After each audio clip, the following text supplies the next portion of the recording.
welcome all the participants to the day 4 and session 1, which will be practical session. Today with us we have an expert of mic in the field of nanoelectronics and device design, Dr. Narendra Yadav sir.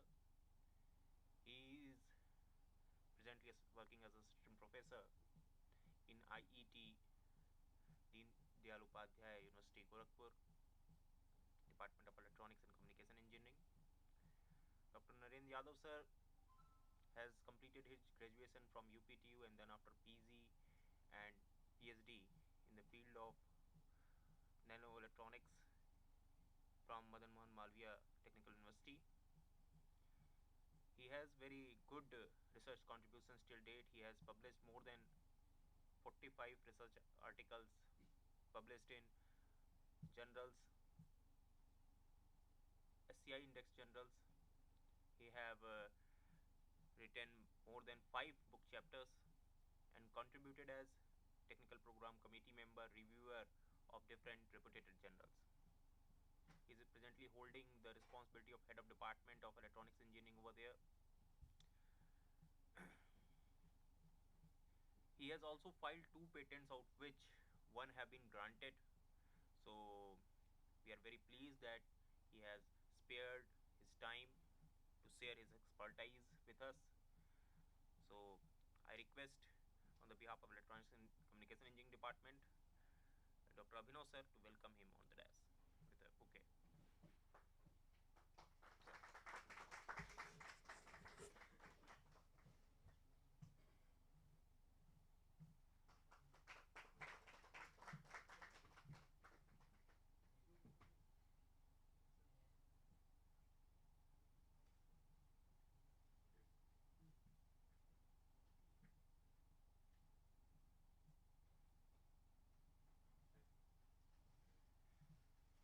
So this will be a practical hands-on session. You all have came here with your laptops. So over to you, sir. Sir, for giving me such a great opportunity and to deliver this talk. I think most of the students are second year or final year? Second year, third year. Third year, okay. So, I will make this lecture more comfortable for you in either language, Hindi or English, whichever is free for you. Okay? And it must be a two-way communications so that you can get a better understanding of this topic. So, have you familiar about the MOSFET? I will start with the MOSFET because MOSFET is the most leading technology used in VLSI industries. So, are you familiar about MOSFET? If I ask what is MOSFET, can you answer, and what is the principle behind the working of this device? Can anyone?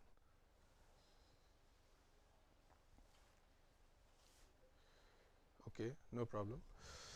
So, MOSFET is basically you have to utilize this as a switch. It is an electronic switch which is either on or off.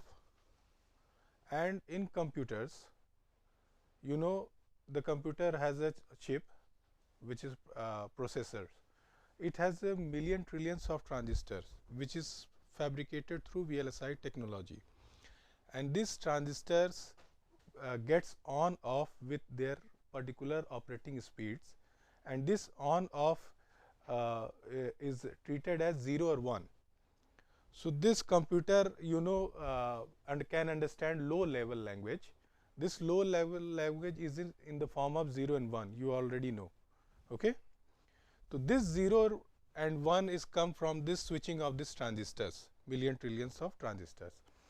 And the motive behind to make device superior is to make this transistor, particular transistor, more fast during its switching from on to off. So, this 0 and 1 is a low level language which is your computer understand, and this is performed by switching action of this MOSFET. Okay. So MOSFET works in the principle of MOS capacitor. You basically know what is capacitor. When you apply a voltage on one plate of the capacitor, from the induction the other plate had negative charge accumulated on it. Okay. So MOS capacitor is basically a simple modification of the parallel plate capacitor.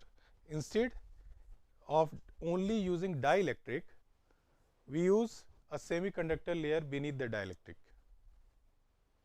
and with the use of this semiconductor layer, the working of this MOS capacitor will varies little with that of the parallel plate capacitor. Okay. In parallel plate capacitor, you have to only apply the voltage either positive or negative, and with the induction opposite charge get accumulated on the opposite side of plate. You know already these things, but when you use semiconductors in the oxide region, this and you apply a voltage on the top of the plate. Suppose you have applied positive voltage. So on the top plate, your higher potential is applied, and due to this, from the lower plate negative charge has to be accumulated. So this negative charge is pulled out from the substrate, that is silicon. Silicon has both charge carriers, electrons and hole. So from the semiconductors, this charge pulled from the near the oxide region. If I have a diagram, I will show you.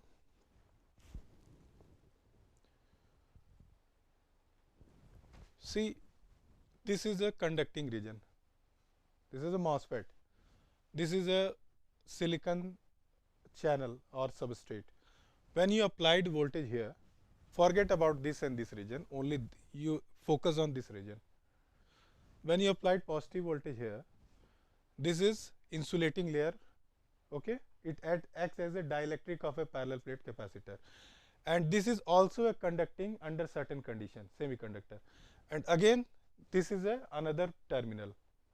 So when you apply positive voltage, the higher potential or positive charge suppose accumulated here. So from the property of the parallel plate capacitor, the charge from this semiconducting layer has to be accumulated near this. So from where does this charge come from? It is come from this silicon. This silicon, if it is p type, then its minority carriers, that is electron, get pulled near that. You know this principle. So this is the working of this gate. This gate controls this region. So when electrons certain amount of electron get accumulated, it creates a channel, conducting channel, and this channel results in the flow of the current. When this channel is formed, it is in the on state when drain voltage is applied, and when drain voltage is off, it is in the off state. So this conducting channels play a vital role in making this device on and off. So this is a MOS capacitor which helps in creating a channel between drain and source, and when we have to make this device on, we have to apply positive voltage on drain, and this source is taken as a reference point for all, and when we apply positive voltage, current flow from drain and source, and that flow of current can be further controlled by help of gate. So you know the tap of water. So water tap has a knob. Knob act as a controlling element of the water, and the source, the mouth of the tap is act as a source, and you have a drain where the water is draining out. So drain, because flow of electron is opposite to the applied voltage. So from source to drain, water is going, that is the flow of electron, and the knob is act as a gate. So this gate is act as a controlling element. From source, the electron is draining to the drain side, and understand this. So this MOSFETs, on off MOSFET, and you know presently you have a very high performing laptop, and around 90s or 2000, you have also seen the configuration of the system that they are not so much in good in performance. And now the performance of, you have seen the performance, you are taking a gaming laptop and you are comparing 8 GB RAM memory. From where does this compact size is coming? So we are making continuous growth in this structure of the MOSFET. We are continuous or rigorously miniaturing this device with certain facing certain challenges. And if you are comfortable, we can make it in both way, Hindi, English, or whichever is better for you. ठीक है, तो सारी language आपके course में. हाँ, मैं आपको comfortably जो सही लगता हो, उसमें ऐसा कोई नहीं ना कि साउथ से है या जिसको हिंदी में प्रॉब्लम हो. मैं आपको कोशिश करता हूं कि मॉसफेट ज़्यादा से ज़्यादा आपको समझा सकूं, और इसी वजह से मैं इसको प्रैक्टिकली भी रख रहा हूं, क्योंकि मॉसफेट पे ही ज़्यादा फोकस रहा हमारा. तो मॉसफेट क्या है कि जो अभी हमने स्ट्रक्चर बताया, दैट इज़ अ कन्वेंशनल, और ये एक आइडिया था इसके पीछे कि इसको कंट्रोल को इलेक्ट्रॉनिक स्विच कैसे एफिशिएंट इलेक्ट्रॉनिक स्विच बनाया जाए. तो इस आइडिया को आज की डेट में और इम्प्रोवाइज किया गया बाय इम्प्रूविंग इस स्ट्रक्चर. और आप जानते हो कि आज की डेट में नैनोमीटर नैनो टेक्नोलॉजी पे काम चल रहा है, नैनोमीटर पे है. वीएलएसआई टेक्नोलॉजी क्या है कि आप एक सिंगल चिप पे मिलियन ट्रिलियंस ऑफ ट्रांजिस्टर को रखते हो, फैब्रिकेट करते हो. ये million trillions of transistor on a small chip, ये पॉसिबल कैसे हो पाया? तो from the continuous growth of this MOS technology. ठीक है, अब इस कन्वेंशनल मॉसफेट को स्मॉलर बनाने के लिए इतने टाइप्स के मॉसफेट आप आज पहली बार देखोगे. हो सकता है कि आज के प्रेजेंट टेक्नोलॉजी में मॉसफेट कैसा दिखता है और आगे क्या आने वाला है, ये भी मैं बताऊंगा, क्योंकि रिसर्च इज कंटिन्यूस प्रोसेस, और आगे भी प्रपोज करने के लिए लोग कंटिन्यूस थियोरेटिकल या सिमुलेशन के थ्रू इसको प्रपोज करते रहते हैं. तो मॉस टेक्नोलॉजी में मैं अब स्टार्ट करता हूं विथ इनिशिएटिंग दिस फील्ड.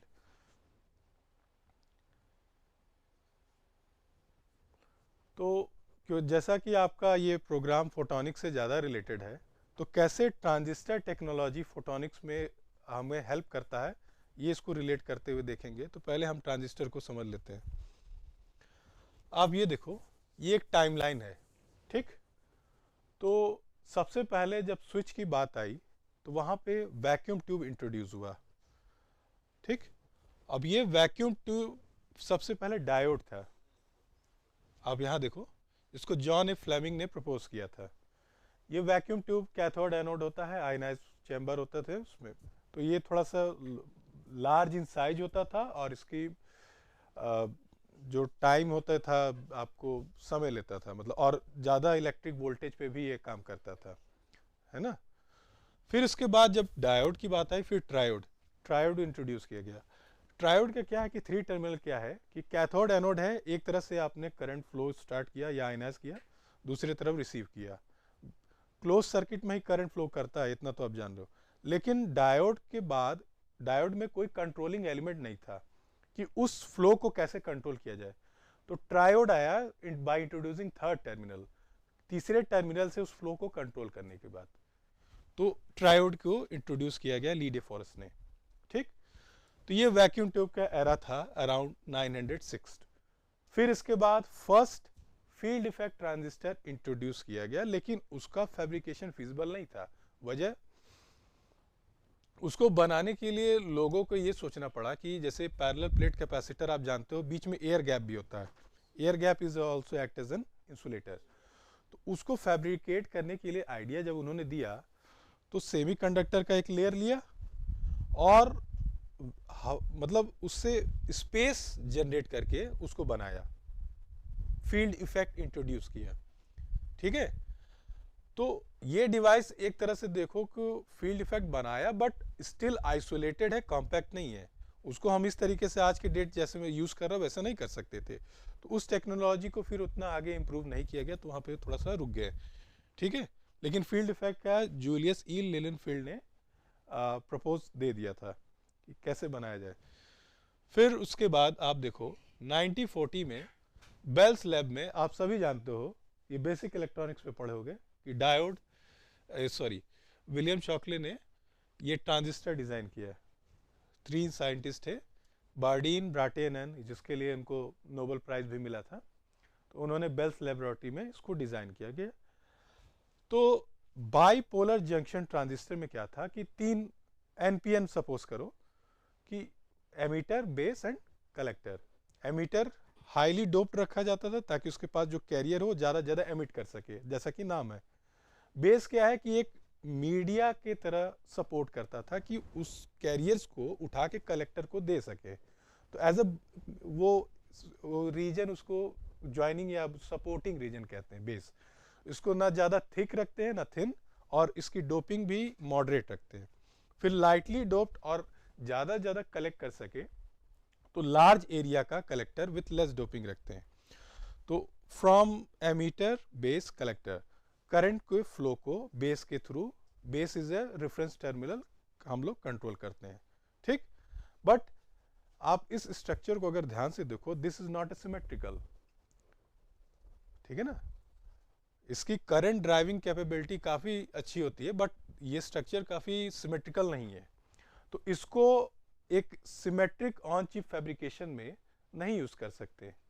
ठीक है, मतलब लार्ज स्केल में एक साथ इसको रखना और उसके इंटरकनेक्ट देना, ये थोड़ा सा प्रॉब्लम क्रिएट कर सकता था। ठीक है, क्योंकि डिवाइस की सिमेट्रिसिटी लार्ज स्केल इंटीग्रेशन के लिए बहुत इंपॉर्टेंट होती है।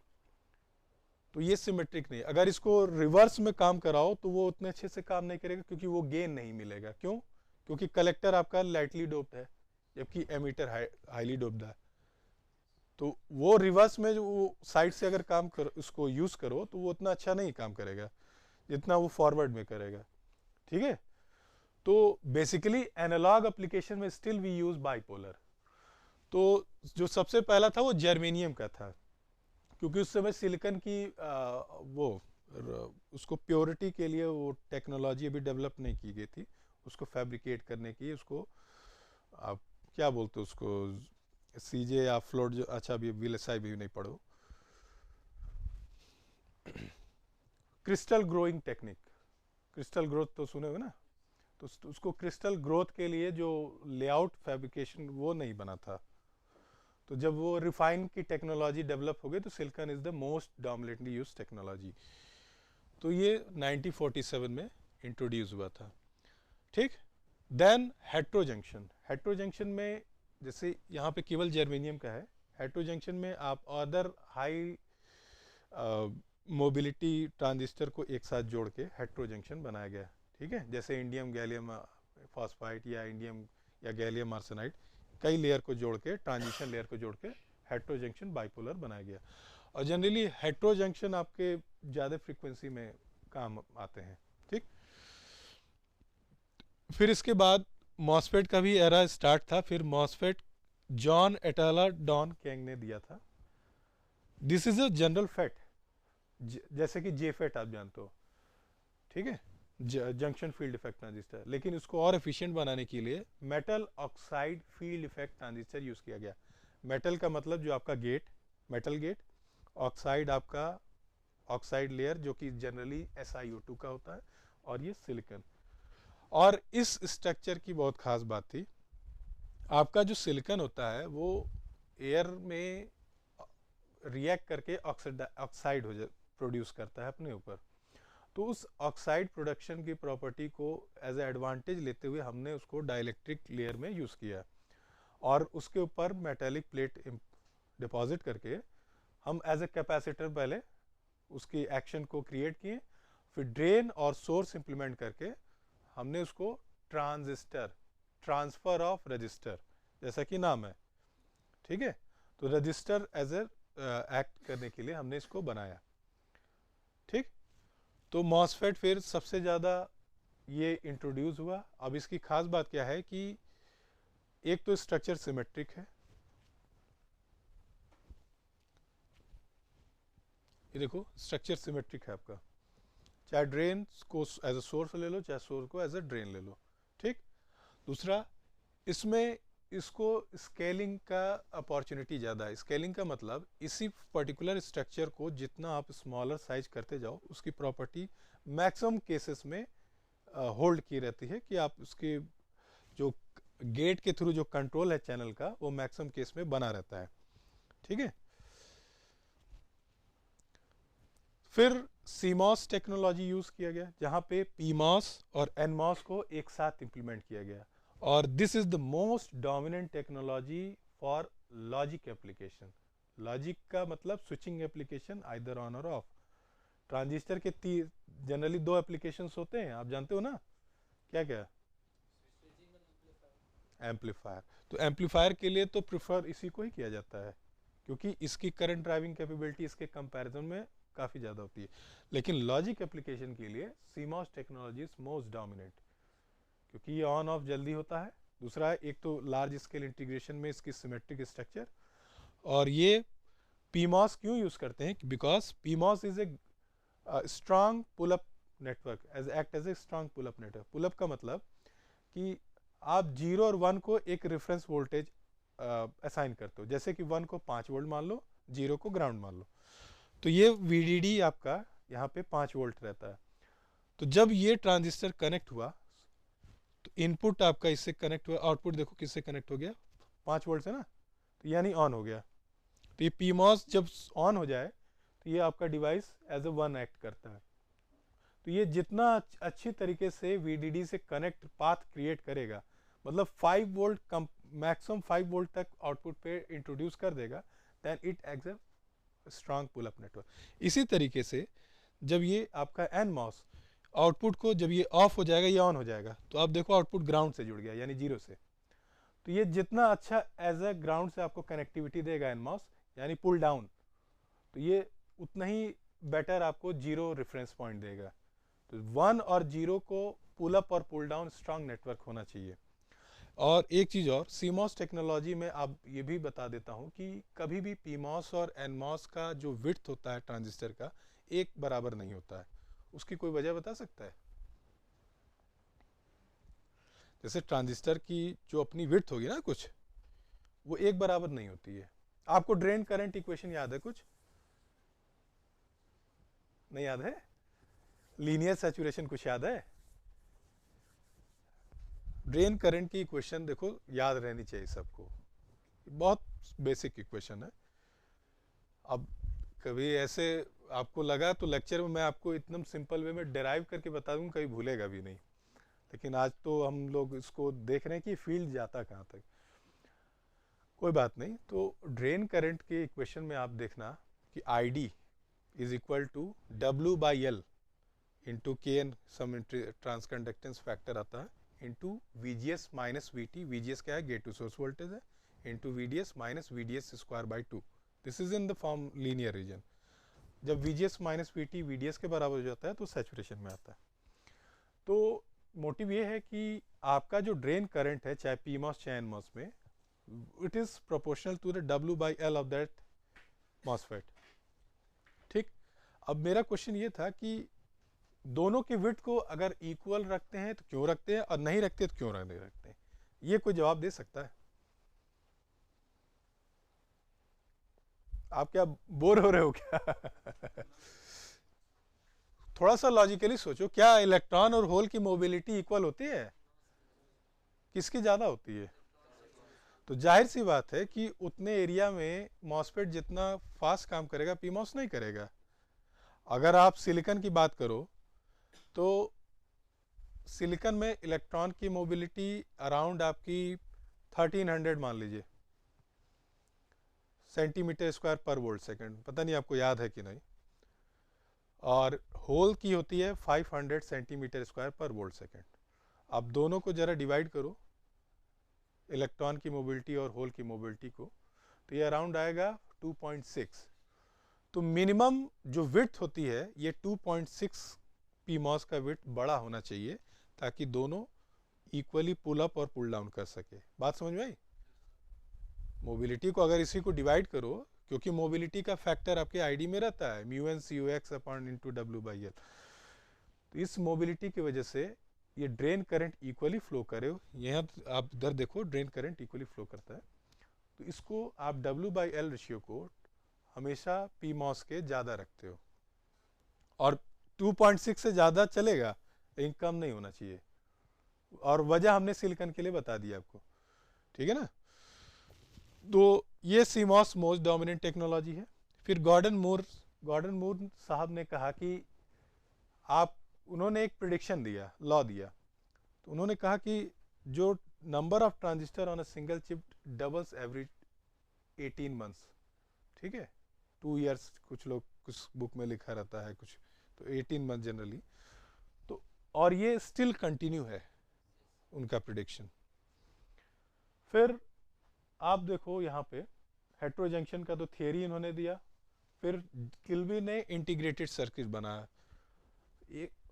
तो आप देखो टेक्नोलॉजी कहाँ से हमारी डोमिनेंट की। First introduction of MOSFET, then introduction of CMOS technology, and then implementing this on a single chip that is as an integrated circuits. ये 3 टेक्नोलॉजी स्टिल कंटिन्यू है आपके जनरली लॉजिक एप्लीकेशंस में, ठीक है। फिर फर्दर अब हम इधर आते हैं। अब इसको कंटिन्यू करने के लिए सर्टेन चैलेंजेस आए जिसको बोलते हैं शॉर्ट चैनल इफेक्ट। आप डिवाइस की ज्योमेट्री को अगर छोटा करते जाओ तो ये तो जरूरी नहीं है कि वो पहले बड़े वाले डिवाइस की तरह ही काम करेगा। उसके बीच साइज छोटा हो गया तो उसके सर्टेन छोटे साइज पे जैसे काफ़ी चैलेंजेस आ जाते हैं। आप मूवीज वूवीज तो देखते हो तो आप जानते हो कि क्वांटम इफेक्ट जैसे है ना, तो क्वांटम इफेक्ट भी आता है उसमें। क्वांटम इफेक्ट आप इसमें देखो कि जो आपका लाइट है अगर बिग पिक्चर में देखो तो वो एक यूनिफॉर्म दिखता है, बट स्मॉल रीजन में देखो तो that is a discrete in nature दिखने लगेगा। That is a quanta packet of light, ठीक। तो आप इसको मिनिएचर करो तो इस मिनिएचर में करने में डिवाइस को सेवरल चैलेंजेस आते हैं जिसमें स्मॉल ज्योमेट्री इफेक्ट्स बोलते हैं।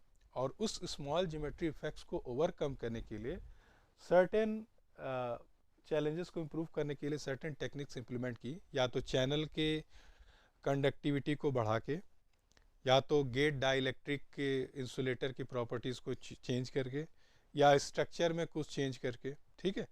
तो जिसमें SOI टेक्नोलॉजी है, सिलिकॉन ऑयल इंसुलेटर, आप पहली बार सुन रहे होंगे इसको। स्ट्रेन क्या है कि जो मोबिलिटी आपकी लैटिस स्ट्रक्चर होती है उसको मोबिलिटी को रिलैक्स करके बाय स्ट्रेन इंजीनियरिंग करते हैं कि सिलिकॉन की मोबिलिटी इम्प्रूव हो जाए, तो another type of electron introduce करते हैं, मटेरियल इंट्रोड्यूस करके। फिर फिनफेट टेक्नोलॉजी, कभी नाम सुना है सब? एक एक करके मैं बताऊंगा, स्ट्रक्चर भी दिखाऊंगा, ठीक है। FinFET technology. और फ्यूचर में अब मे बी क्योंकि आप नैनो रीजन में हैं तो आप नैनो रीजन में सोचो एक एटम की साइज कितनी होती होगी, हाँ? डायमीटर बता, एंगस्ट्रॉम में, हाँ एंगस्ट्रॉम में होता है 10, और आप नैनो रीजन में हो तो वो उतने कम साइज में कितने आपके इलेक्ट्रॉन मिल जाएंगे और कितने आपके करंट्स में मतलब इम्प्रूव वो अपना वो देंगे। तो उसके लिए क्या किया गया, सिलिकॉन को रिप्लेस करने के लिए हाई कंडक्टिंग लेयर से उसको आप चेंज किया गया, ठीक है, ताकि वो नैनो रीजन में भी वही ड्राइविंग कैपेबिलिटी अपना रखें। तो उसके लिए certain 2D materials, 2 dimension materials कौन कौन से होते हैं ये भी बताऊंगा। इसमें ग्राफीन एक आता है, आप ग्राफीन सुने होंगे, तो ग्रेफाइट सुने होंगे, लेकिन ग्राफीन और ग्रेफाइट कैसे डिफरेंट है पता नहीं, आप जानते हो कि नहीं, तो ये भी देखेंगे, ठीक है। और 1 नैनोमीटर तक हम अप्रोच कर चुके हैं और still we are miniaturing the size of the device. अगर ये टाइमलाइन को ध्यान से देखो तो still we are going to miniature this. तो सबसे पहले हम देख लेते हैं मॉसफेट आपके सामने जो टूल है, ठीक है। तो फिर आगे चलते हैं। अब इतना इंट्रोड्यूस कर दिया, अब तो हम फ्यूचर डिवाइस की तरफ चलेंगे। तो पहले बेसिक देख लेते हैं टूल पे।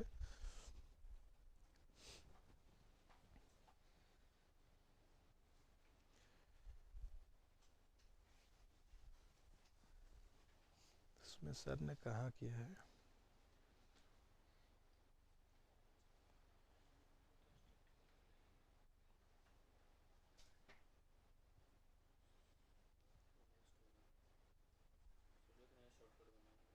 किधर है? नहीं वो नहीं है, टेस्टिंग में फोल्डर किस से बन रहा है?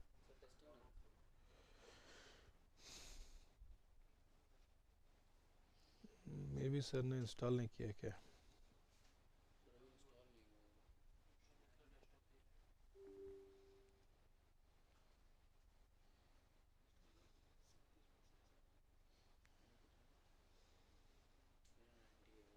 ठीक है,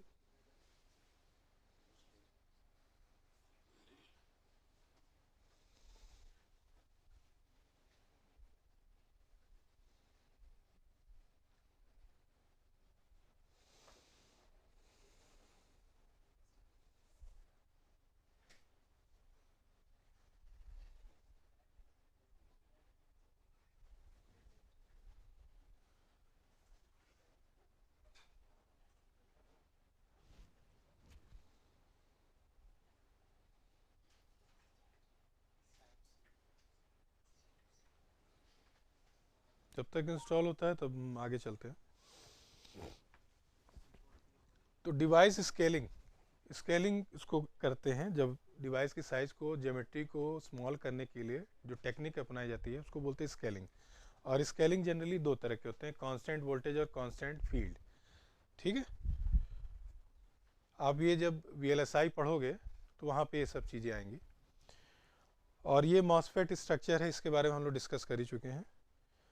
फिर स्केलिंग से कुछ ट्रेंड्स इंट्रोड्यूस होते हैं, जैसे कि आप देख रहे होगे कि कन्वेंशनल डिवाइस 5 वोल्ट पे काम करते थे यहाँ पे, ठीक है, 5 वोल्ट पे डिवाइस को सप्लाई दे दिया। अब आज की डेट में ये 0.6 या 8 के अराउंड आ गया है। तो 0.6 और 8 मतलब इतने कम वोल्टेज पे डिवाइस हमारा काम करता है। तो डिवाइस की एक अपनी थ्रेशोल्ड लिमिट भी है, वो थ्रेशोल्ड लिमिट और इस वोल्टेज में ज़्यादा डिफरेंस नहीं रहता है। तो ये एक अनदर ट्रेड ऑफ क्रिएट करता है। ठीक है, फिर इसके बाद जो मेन कंसर्न होता है, एक तो आपका पावर डेंसिटी, कि ये डिवाइस कम से कम पावर डिसिपेट करे, फास्ट स्विचिंग और एनर्जी एफिशिएंट। ठीक है, तो पावर आप VDD स्क्वायर से प्रोपोर्शनल होता है। दो तरह के पावर होते हैं आपके मॉसफेट में, एक जब वो ऑन ऑफ करे तो उसको उस टाइम जब transition from on two of या ऑफ टू ऑन करे तो स्विचिंग पावर होता है, जिसको डायनेमिक पावर डिसिपेशन कहते हैं। और एक जब डिवाइस हमारा आइडल कंडीशन में है, that is static power, on off नहीं है लेकिन बस ऑन है और उसको परफॉर्म नहीं कर रहा है। तो उस केस में अगर कोई पावर डिसिपेट होता है तो उसको बोलते हैं स्टैटिक पावर डिसिपेशन। और ये generally due to leakages device में इंट्रोड्यूस होने की वजह से। ठीक है, फिर आप मॉसफेट का भी तो कर्व आपको ध्यान में नहीं है, IDVG IDVD कर्व कुछ याद है? ड्रेन टू गेट या ड्रेन टू, अगर मालूम है तो इसको समझाने में थोड़ा ज़्यादा इजी रहता है। तो मैं ट्रांसफ़र कैरेक्टरिस्टिक से स्टार्ट करता हूँ। ट्रांसफ़र कैरेक्टरिस्टिक क्या आता है कि आपका ट्रांसफ़र में जो इनपुट होता है वो गेट वोल्टेज होता है VGS, और आउटपुट करंट ID। तो ट्रांसफ़र कैरेक्टरिस्टिक आउटपुट करंट और इनपुट वोल्टेज VGS के बीच में कर्व होता है। गेट टू सोर्स वोल्टेज ही आपका इनपुट है कंट्रोलिंग एलिमेंट, और आउटपुट आप करंट ही देखते हो। तो उसको जब आप प्लॉट करोगे तो सर्टेन रेंज तक, थ्रेशोल्ड वोल्टेज का मतलब जब तक चैनल ना बन जाए, सर्टेन रेंज तक वो डिवाइस आपकी ऑफ रहती है। And when it reaches threshold voltage, that is channel is completely form, then conducting will be start after the forming of the channel. तो ये एक्सपोनेंशियली इंक्रीज करता है। थ्रेशोल्ड वोल्टेज तक ये ऑफ रहा, थ्रेशोल्ड वोल्टेज से थोड़ा सा करंट बढ़ाए तो अब कंडक्शन स्टार्ट हो गया और ये एक्सपोनेंशियली इंक्रीज कर गया करंट। अब इसको जब लॉग में प्लॉट करो तो कुछ ऐसा दिखेगा, बात समझे? तो लॉग में प्लॉट इसलिए किया जाता है कि जो हायर रेंज होता है और जो लोअर रेंज होता है इसके रेशियो को निकालते हैं, तो ये रेशियो आपके डिवाइस की स्विचिंग स्पीड बताती है। अब ये switching speed that is I on current, of current, ठीक है? तो ऑन और ऑफ के बीच में जो जितना ज़्यादा गैप होता है इसकी स्विचिंग स्पीड उतनी अच्छी होती है। तो that is I on to I off ratio. तो उसको देखने के लिए इसको प्लॉट किया गया है, ठीक? अब ये स्लोप आपका जितना स्टीपर होगा उतना ही अच्छा ये स्विचिंग डिवाइस होगा। इसको स्टीपर करने के लिए हम जो पैरामीटर रखते हैं उसको बोलते हैं सब थ्रेशोल्ड स्विंग, जिसको एसएस से सब थ्रेशोल्ड स्विंग से डिनोट करते हैं, और इसको rate of change of log 10 of the current with respect to the gate voltage, ठीक है? तो एक सब थ्रेशोल्ड स्विंग होता है, एक सब थ्रेशोल्ड स्लोप भी होता है, दोनों इनवर्स होते हैं। तो मैं स्विंग ही बोलूँगा, अभी कंफ्यूज नहीं करूँगा, ठीक है? तो सब थ्रेशोल्ड स्विंग है ये, और ये बोल्ट्जमैन कांस्टेंट के बी और टेम्परेचर टी अब बाई क्यू के प्रोपोर्शनल होता है। तो आप बोल्ट्जमैन कांस्टेंट की वैल्यू रखो के बी अगर सिलिकॉन के लिए, टेम्परेचर उसका आप रूम टेम्परेचर रख लो, और चार्ज ऑफ इलेक्ट्रॉन रखो, तो ये नियरली 60 मिलीवोल्ट पर डिकेड आता है, ठीक है? इस सब थ्रेशोल्ड स्लोप को, क्योंकि ये डिवाइस पैरामीटर है, इसको तो आप बदल नहीं सकते हो, कम करने के लिए नई टेक्नोलॉजी को इंट्रोड्यूस करना पड़ा कि ये स्लोप और स्टीपर हो जाए। तो ये जो आपका के बी बोल्ट्जमैन कांस्टेंट है, टेम्परेचर है क्यू, इसको ओवरकम करने के लिए सर्टेन टेक्निक और आगे इंट्रोड्यूस की, जिसको हम डिस्कस करेंगे। देखिए इंस्टॉल हो गया, तो फिर मैं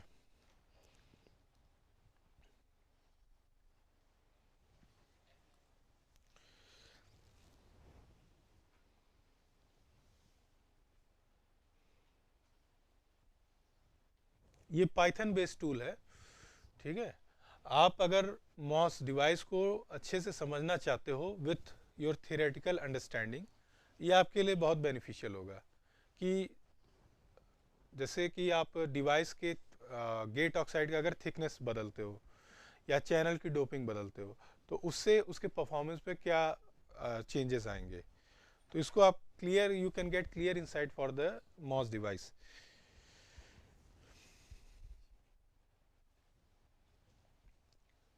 मैं थोड़ा सा टूल भी बता दूं। आप पाइथन इस समय काम भी कर रहे होगे, क्योंकि कोडिंग तो सभी कर रहे हैं आज के डेट में। तो ये पाइथन बेस्ड एक टूल है, और आप एक ध्यान से देखो, जब ये ग्राफिकली ये जो इंटरफेस खुला है, ये जो आइकन है, this is a matplotlib. ये ग्राफ प्लॉट करने के लिए मैट प्लॉट लिब आपके पाइथन का इंटरफेस है, ठीक है? आप अगर फ्रीवेयर मैटलैब का कोई भी टूल यूज करना चाहते हो तो GNU ऑक्टेव एक आता है, नाम जानते हो? अगर आपको मैथमेटिकली कोई एनालिसिस परफॉर्म करनी है और आपके पास कोई एसेस नहीं है, तो GNU Octave is another option for that. और आप कुछ नहीं तो स्टूडेंट वर्जन के लिए मैटलैब पे ऑनलाइन अपना बना सकते हो, आप बेसिक वर्जन यूज कर सकते हो।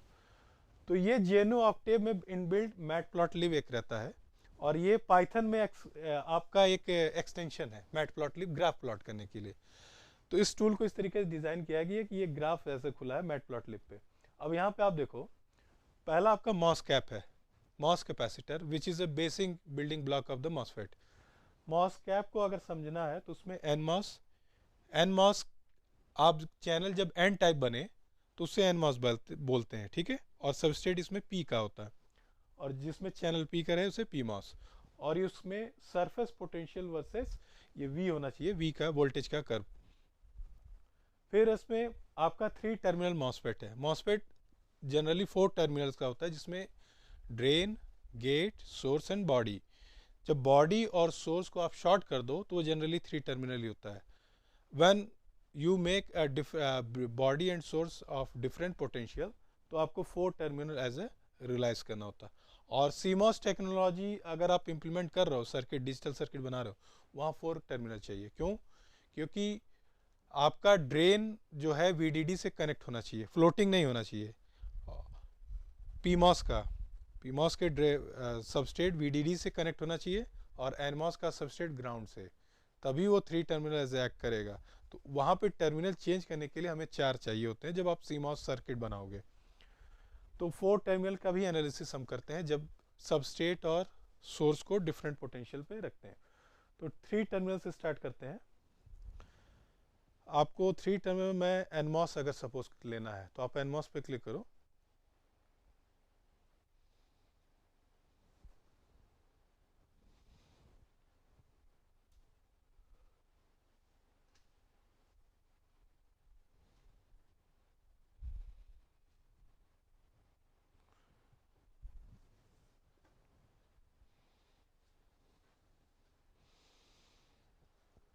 ठीक है, इसको फुल विंडो में कर लेता हूँ क्योंकि अब आप देखो क्लियर दिख रहा होगा। तो आप यहाँ पे Na एक्सेप्टर कंसंट्रेशन, ठीक है, तो एनमॉस है तो सबस्ट्रेट पी टाइप है Na, तो मेटल का वर्क फंक्शन है। जो आप गेट मेटल ले रहे हो, गेट मेटल आप कुछ भी ले सकते हो, तो गेट मेटल अगर आप ले रहे हो तो एल्यूमिनियम जैसे अगर है तो एल्यूमिनियम का वर्क फंक्शन है। कोई और मेटल आप चाहते हो तो फाइम की वैल्यू बदल दो, जैसे 4.10 एल्यूमिनियम के लिए, QX ऑक्साइड में अगर चार्ज है तो, और ये जो आपके डाइलेक्ट्रिक की थिकनेस है। तो यहाँ पे एक स्टैंडर्ड वैल्यू ऑलरेडी दी हुई है, ठीक है। इस स्टैंडर्ड वैल्यू को अगर आप ऐड करते हो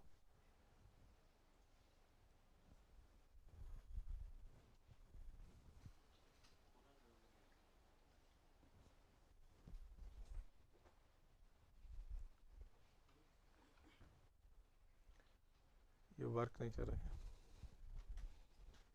हाँ देखो, तो ये आपका कर्व आएगा several. This is a surface potential, आपके जो ऑक्साइड के नीचे सरफेस पे जो चार्ज है उसके बारे में ये बता रहा है।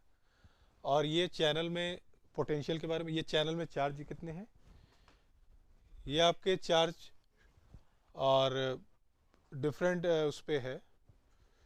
दो प्लॉट है इसका चार्ज का, ठीक है, एक चैनल पे और एक सब उसके नीचे का।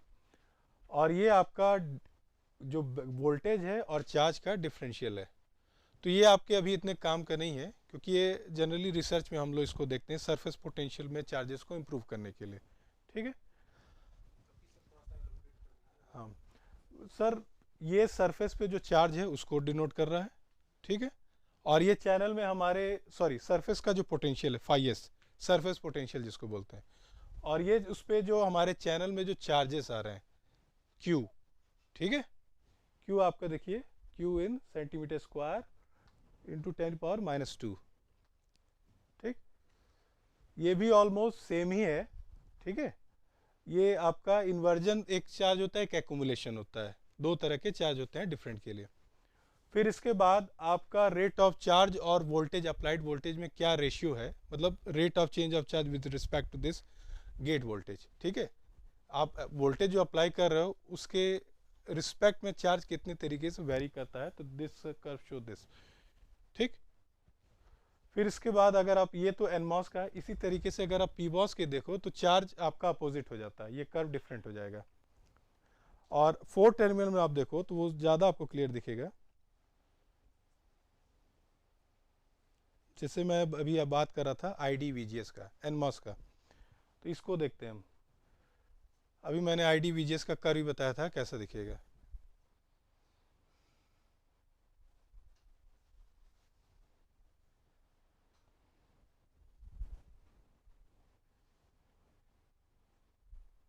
ठीक, फुल स्क्रीन कर लेता हूँ। आप यहाँ ध्यान दो, VSB 0 है, यानी सबस्ट्रेट को सोर्स के रिस्पेक्ट में हम कोई पोटेंशियल अप्लाई नहीं कर रहे हैं। Source and substrate are on the same potential reference point, VSB 0 है। IDVGS कर्व को हमें प्लॉट करना है, ये आपका लीनियर स्केल में मुझे बताना है, और ये जब लॉग स्केल में आएगा, ठीक है। तो मैंने लीनियर स्केल में ये बताया कि एक थ्रेशोल्ड पॉइंट होता है आपके चैनल का, जब तक चैनल बन जाए उसके पहले वो ऑफ रहता है, और जैसे ही थ्रेशोल्ड पॉइंट रीच होता है आप वोल्टेज फर्दर इंक्रीज करो, करंट एक्सपोनेंशियली इंक्रीज करता है। तो क्या ये सेटिस्फाई करता है, तो एक स्टैंडर्ड कंडीशन पे हम चेक कर लेते हैं।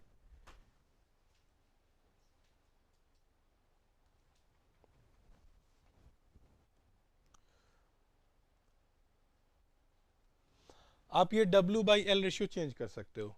ये चैनल की विड्थ है, ये चैनल का लेंथ है, ये मोबिलिटी आपकी है, ठीक है। ये पीस टाइप सबस्टेट है तो मोबिलिटी 400, हम 500 हमने रफ फिगर बताया था, तो अराउंड 400 ये होल्स की मोबिलिटी है। हाँ, ये कर्व किसी का है, ये कर्व तो मैंने क्या बताया था, ये थ्रेशोल्ड देखो ये रीच किया, यहाँ तक ऑफ था, थ्रेशोल्ड पॉइंट के बाद जैसे ही आपने वोल्टेज अप्लाई किया ये इंक्रीज किया। अब इसी को अगर लॉग में प्लॉट करो तो ये इस तरीके से दिखेगा, और इसका जो रेशियो निकालते हैं आई ऑन और आई ऑफ, ये स्विचिंग स्पीड बताता है। This curve is for NMOS, ये ट्रांसफर कर्व है, transfer of voltage to current, ठीक है। और इसी को अगर आप प्लॉट करो जीएम कंडक्टेंस, ट्रांस कंडक्टेंस, तो del I D upon del VGS, इस रेशियो को अगर प्लॉट करो तो उसको बोलते हैं ट्रांस कंडक्टेंस, जीएम से डिनोट करते हैं। आईडी यानी आउटपुट करंट और इनपुट वोल्टेज, तो ट्रांस कंडक्टेंस आपका कर्व होता है आउटपुट करंट और इनपुट वोल्टेज के रिस्पेक्ट में। जब यही कर्व आप आईडी और वीडीएस, ड्रेन क्या है आपका आउटपुट टर्मिनल है और गेट इनपुट है, तो drain current with respect to drain voltage plot करें तो उसको बोलते हैं आउटपुट कंडक्टेंस। यही इनपुट गेट वोल्टेज पे प्लॉट करते हैं ड्रेन करंट, तो उसको बोलते हैं ट्रांस कंडक्टेंस, ट्रांस, ठीक है, इनपुट एंड आउटपुट। तो ट्रांस कंडक्टेंस और output conductance is an essential parameter generally for analog as well as radio frequency applications. Radio frequency में आप कट ऑफ फ्रिक्वेंसी निकालते हो, एफटी से डिनोट करते हैं, जिसको बोलते हैं unity current gain frequency. Cut off frequency आप जानते हो क्या होता है? It is that frequency point after which the gain converts to attenuation, और एम्पलीफायर में हमको गेन तक स्टिक रहना है। तो कट ऑफ फ्रीक्वेंसी एक ट्रांजिशन पॉइंट बताता है कि आप इतने ही तक डिवाइस को ऑपरेट कर सकते हो, इसके बाद ये अटेनुएट करने लगेगा। तो ये पैरामीटर को कहाँ से डिसाइड करेंगे? From this curve and then relating to that. तो आप जीएम निकाले यहाँ से, del I D upon del VGS. तो जीएम निकाले तो कट ऑफ फ्रीक्वेंसी आपका होता है F T is equal to GM upon 2 pi gate to source capacitance plus CGS upon CGS plus CGD, gate to drain capacitance. तो इस तरीके से आप गेट और सोर्स का, गेट और ड्रेन का कैपेसिटेंस निकाल लो डिवाइस का, और जीएम इस कर्व से कैलकुलेट कर लो, तो आपको कट ऑफ फ्रीक्वेंसी का रफ आइडिया हो जाएगा कि ये अगर एम्पलीफायर एज ए वर्क कराना हो तो ये किस तरीके से यूज़ होगा। बाईपोलर में भी ये कट होता है जीएम, लेकिन वहाँ पे CGS और CGD म्यू, सी म्यू और सी पाई हो जाता है, ठीक है, एमीटर बेस और कलेक्टर का कैपेसिटेंस। तो आप ये कर्व समझ पाए? यहाँ पे VDS देखो 1.2 वोल्ट हमने यूज़ किया है। आप इसको अगर चेंज करके देखना चाहो कि अगर हम ऑक्साइड की थिकनेस को इंक्रीज कर देते तो क्या इम्पैक्ट पड़ेगा, तो आपने 2 नैनोमीटर इसमें है, इसको अराउंड 1 कर लो और एक बार 3 कर लो, तो आप करंट में देखो ये 2 तक गया है, अराउंड 2 के 1.5 और 2 1.8 मान लेते हैं हम। अब एक ऑक्साइड थिकनेस को एक बार स्मॉलर कर दो, 1 कर दो, तो आप इस ग्रीन वाले पे जाओ, ये TOX है, ये है ना, इसको डिक्रीज करो, कुछ डिक्रीज हुआ? तो आप डिक्रीज करो तो कर्व में आपको डिफरेंस दिख रहा होगा, ठीक है। तो अब एक आपको इस टूल के थ्रू इंसाइट ये मिला कि अगर हम ऑक्साइड थिकनेस कम करते हैं तो हमारे करंट बढ़ता है, ठीक है। लेकिन जनरली प्रैक्टिकली ये पॉसिबल होता नहीं है, क्योंकि अगर आप किसी भी थिकनेस को एक लिमिट से कम करते हो ऑक्साइड को और वोल्टेज बढ़ा देते हो, then it introduce tunnels a current, जो कि एडवर्स इफेक्ट है। एक सर्टेन अमाउंट से अगर थिकनेस को कम कर देते हो तो ये करंट को टनल कर देता है, ठीक है। तो आप थिकनेस को कम किए तो आपको एक कर्व दिखा। अब आप इंक्रीज करके एक बार चेक कर लो,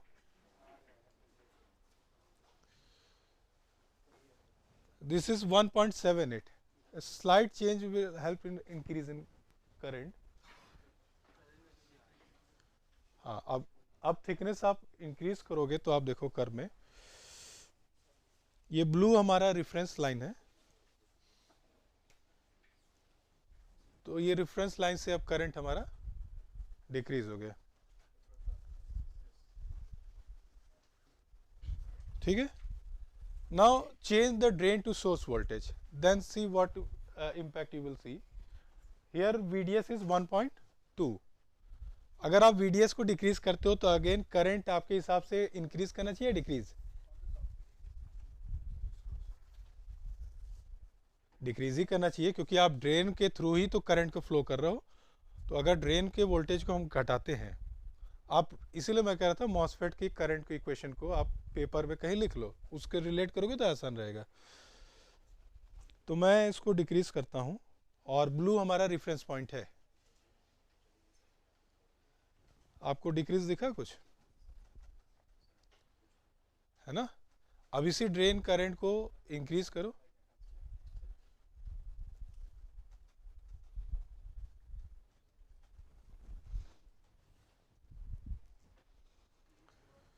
हुआ। लेकिन मॉस के स्ट्रक्चर में क्या है कि जो आपका ड्रेन रीजन है N+ है, ठीक, और उस पर वोल्टेज पॉजिटिव अप्लाई कर रहे हो, और N+ के नीचे जो सबस्ट्रेट है P टाइप है, तो N पे पॉजिटिव वोल्टेज अप्लाई करो, नीचे P है, तो ये फॉरवर्ड बायस है कि नहीं, रिवर्स बायस है, तो उसका डिप्लीशन रीजन का विड्थ भी बढ़ेगा। तो एक सर्टेन रेंज तक ही आप बढ़ा सकते हो, वरना डिप्लीशन विड्थ इतना ज़्यादा बढ़ जाएगा कि चैनल को पिंच ऑफ कर देगा ड्रेन साइड पे। हाँ, तो डिप्लीशन रीजन बढ़ जाएगा। तो ये टूल जो बनाया गया एक सर्टेन रेंज तक का है, ये इक्वेशन को इम्प्लीमेंट करके बनाया गया है, ठीक है। फिर आपका जो गेट का मेटल वर्क फंक्शन है, अगर आप चाहते हो कि हम कोई और मटेरियल गेट का ले लें, जैसे कि एल्यूमिनियम का है तो 4.10 है, एल्यूमिनियम के अलावा आप एक्सपेरिमेंटली देखना कि अगर हम कोई और मेटल लेते हैं तो उसका वर्क फंक्शन यहाँ लिख दो, ठीक है। गोल्ड, सिल्वर 5.1 अगर लेते हो, तो अगर हम ज़्यादा वर्क फंक्शन का हम मेटल गेट यूज़ करते हैं तो फिर डिवाइस पे क्या इम्पैक्ट पड़ता है, तो आप इसको एक बार चेक कर सकते हो। तो you can increase the work function, आप इंक्रीज करके देख लो अप टू 5.1 या समथिंग तक। सारे रेफरेंस पॉइंट को एक बार एक ही एट ए टाइम एक ही बदलिएगा।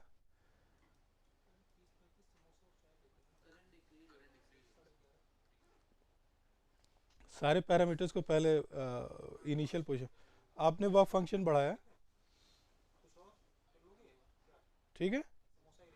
तो डिपेंड करता है कि ये वर्क फंक्शन की रिलायबिलिटी उस डिवाइस पे कैसी है, ठीक।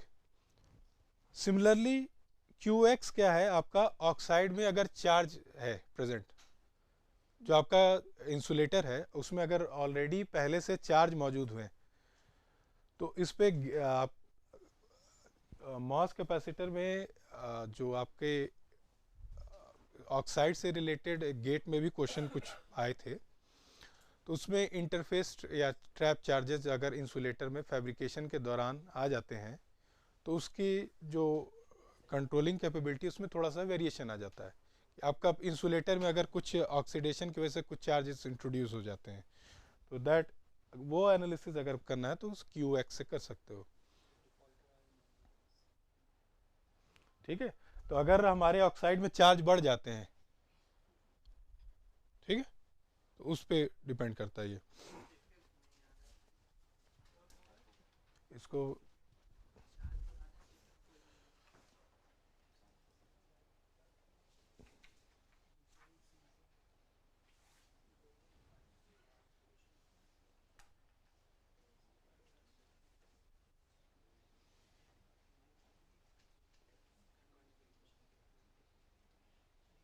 ज़्यादा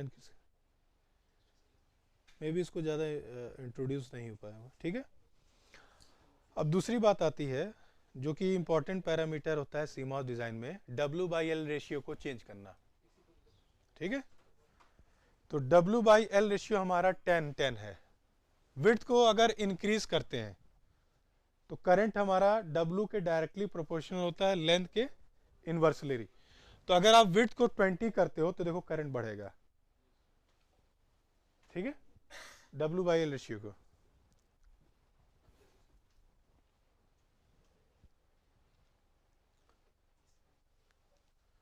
वेरिएशन है, और इसके रिस्पेक्ट में अगर इसको इंक्रीज करते हो तो ये डिक्रीज करेगा।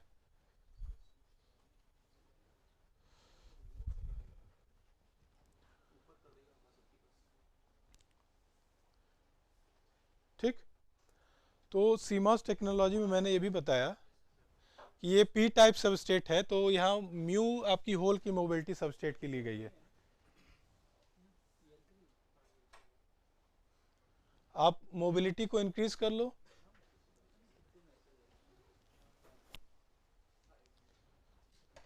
फाइव हंड्रेड 1300 कर सकते हो, जरूरी नहीं है कि जो मोबिलिटी फुल है वही मिले। 1300 मान लो अगर आपकी इलेक्ट्रॉन की मोबिलिटी होती है सिलिकॉन के लिए, करंट ऑब्वियस इंक्रीज करेगा, और आपकी होल्स की मोबिलिटी अराउंड 400 टू 500 होती है।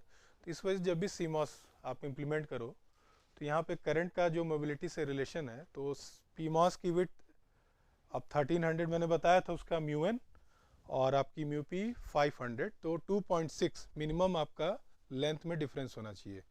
PMOS की विड्थ 2.6 टाइम्स एटलीस्ट ज़्यादा होनी चाहिए सेम ड्राइविंग कैपेबिलिटी देने के लिए। तो ये आपको इजी टू अंडरस्टैंड है।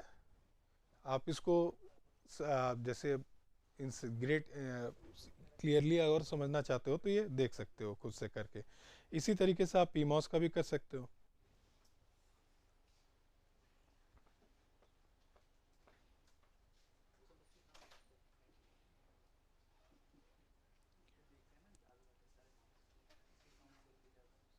ये आप अपने प्लॉट को भी चेंज कर सकते हो, ठीक है, और रीसेट भी कर सकते हो। प्लॉट टाइप, एरिया, किस तरीके से क्या देखना चाहते हो।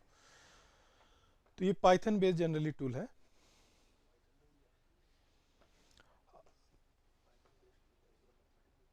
ठीक है, हाँ, तो हमने अभी ट्रांसफर कैरेक्टरिस्टिक देखा, ID VGS। आउटपुट कैरेक्टरिस्टिक देख लेते हैं NMOS का। आउटपुट कैरेक्टरिस्टिक किसके किसके बीच में हो सकता है? ID VDS, drain is the output terminal, drain current and drain voltage.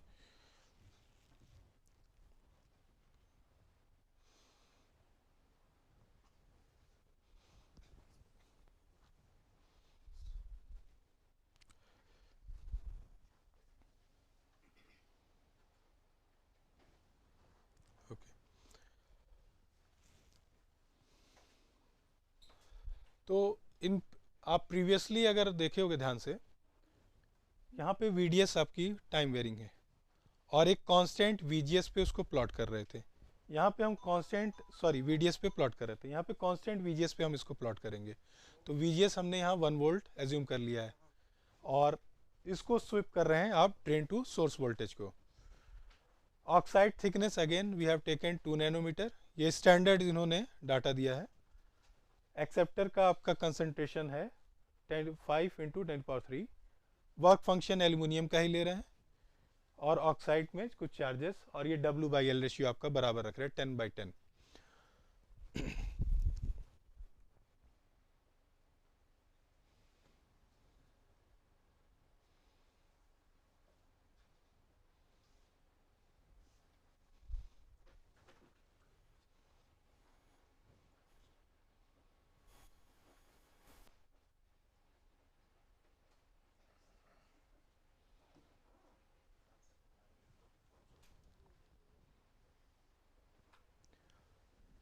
So when VGS is 1 volt, this output characteristic is formed. ये थोड़ा सा VGS की वैल्यू कम है तो ये लीनियर रीजन होता है, और इसके बाद ये जो आपका है सैचुरेशन रीजन है। ठीक है, ये लीनियर रीजन है। Now what happen when you increase the gate to source voltage? Positive में अगर इसको अप्लाई करते हो तो ये कर्व अपवर्ड के डायरेक्शन में शिफ्ट होगा। तो अब VGS आपको 2 रखो, तो अपवर्ड डायरेक्शन में शिफ्ट हुआ। इसी तरीके से आप 3 रखो, 4 रखो, तो ये आपको स्लोप इंक्रीज दिखेगा, और ये है ना, तो ये आउटपुट कैरेक्टरिस्टिक होता है इसका। ठीक है, अब आउटपुट कैरेक्टरिस्टिक पे अगर हम ऑक्साइड की थिकनेस को इंक्रीज या डिक्रीज करते हैं तो उस पर क्या इम्पैक्ट पड़ेगा?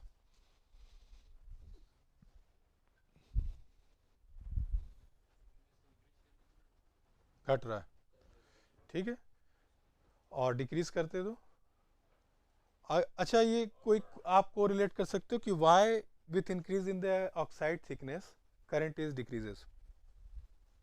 पैरेलल प्लेट कैपेसिटर में अगर आप रिलेट करो बेसिक से ही, तो उसमें इक्वेशन क्या होता है कैपेसिटेंस का?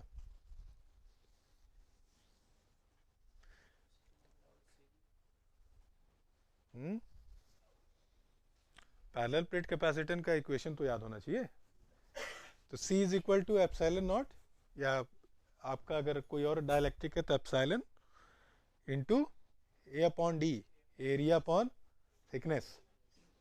तो हम यहाँ थिकनेस चेंज कर रहे हैं TUX, तो थिकनेस को अगर इंक्रीज कर रहे हैं तो कैपेसिटेंस इंक्रीज कर रहा है या डिक्रीज?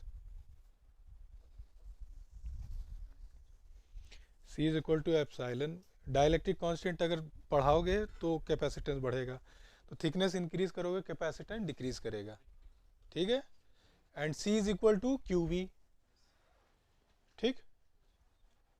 और करंट क्या होता है? Rate of flow of charge.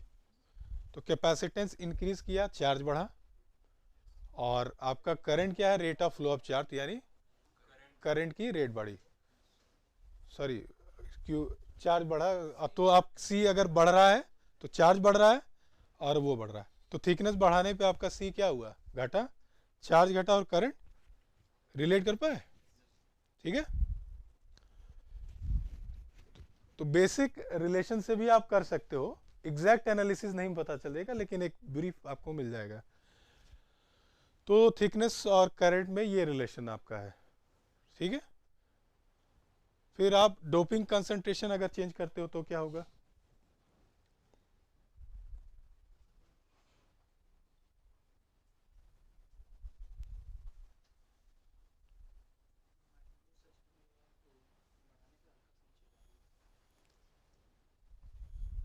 ठीक है, तो सबस्ट्रेट में मोर पॉजिटिव चार्ज एक्यूमुलेट हो जा रहा है, तो चैनल इनवर्ज करने के लिए ज़्यादा वोल्टेज चाहिए, ठीक है। तो IDVG और IDVD कर्व आप इस टूल से कुछ समझ पाए, ठीक है। तो आप इसको ज़रूर करना, देखना मॉसफेट का। अब हम मॉसफेट का बेसिक तो ऑलमोस्ट समझ चुके हैं कि है क्या, कैसे काम कर रहा है और कर्व क्या है, और बेसिक यही दो कर्व होते हैं। फिर इसके बाद इसके फिजिक्स से रिलेटेड जो कर्व थे, जो मॉस कैप के थे, surface potential, charge, CV curve. CV curve में 3 रीजन आते हैं आपका, डिप्लीशन, एक्यूमुलेशन और इन्वर्जन। तो मॉस CV कर्व यहाँ पे ये टूल नहीं प्लॉट करता है, तो मॉस CV कर्व उसके कैपेसिटिव बिहेवियर को देखने के लिए होता है। अब इसके बाद आगे चलते हैं हम।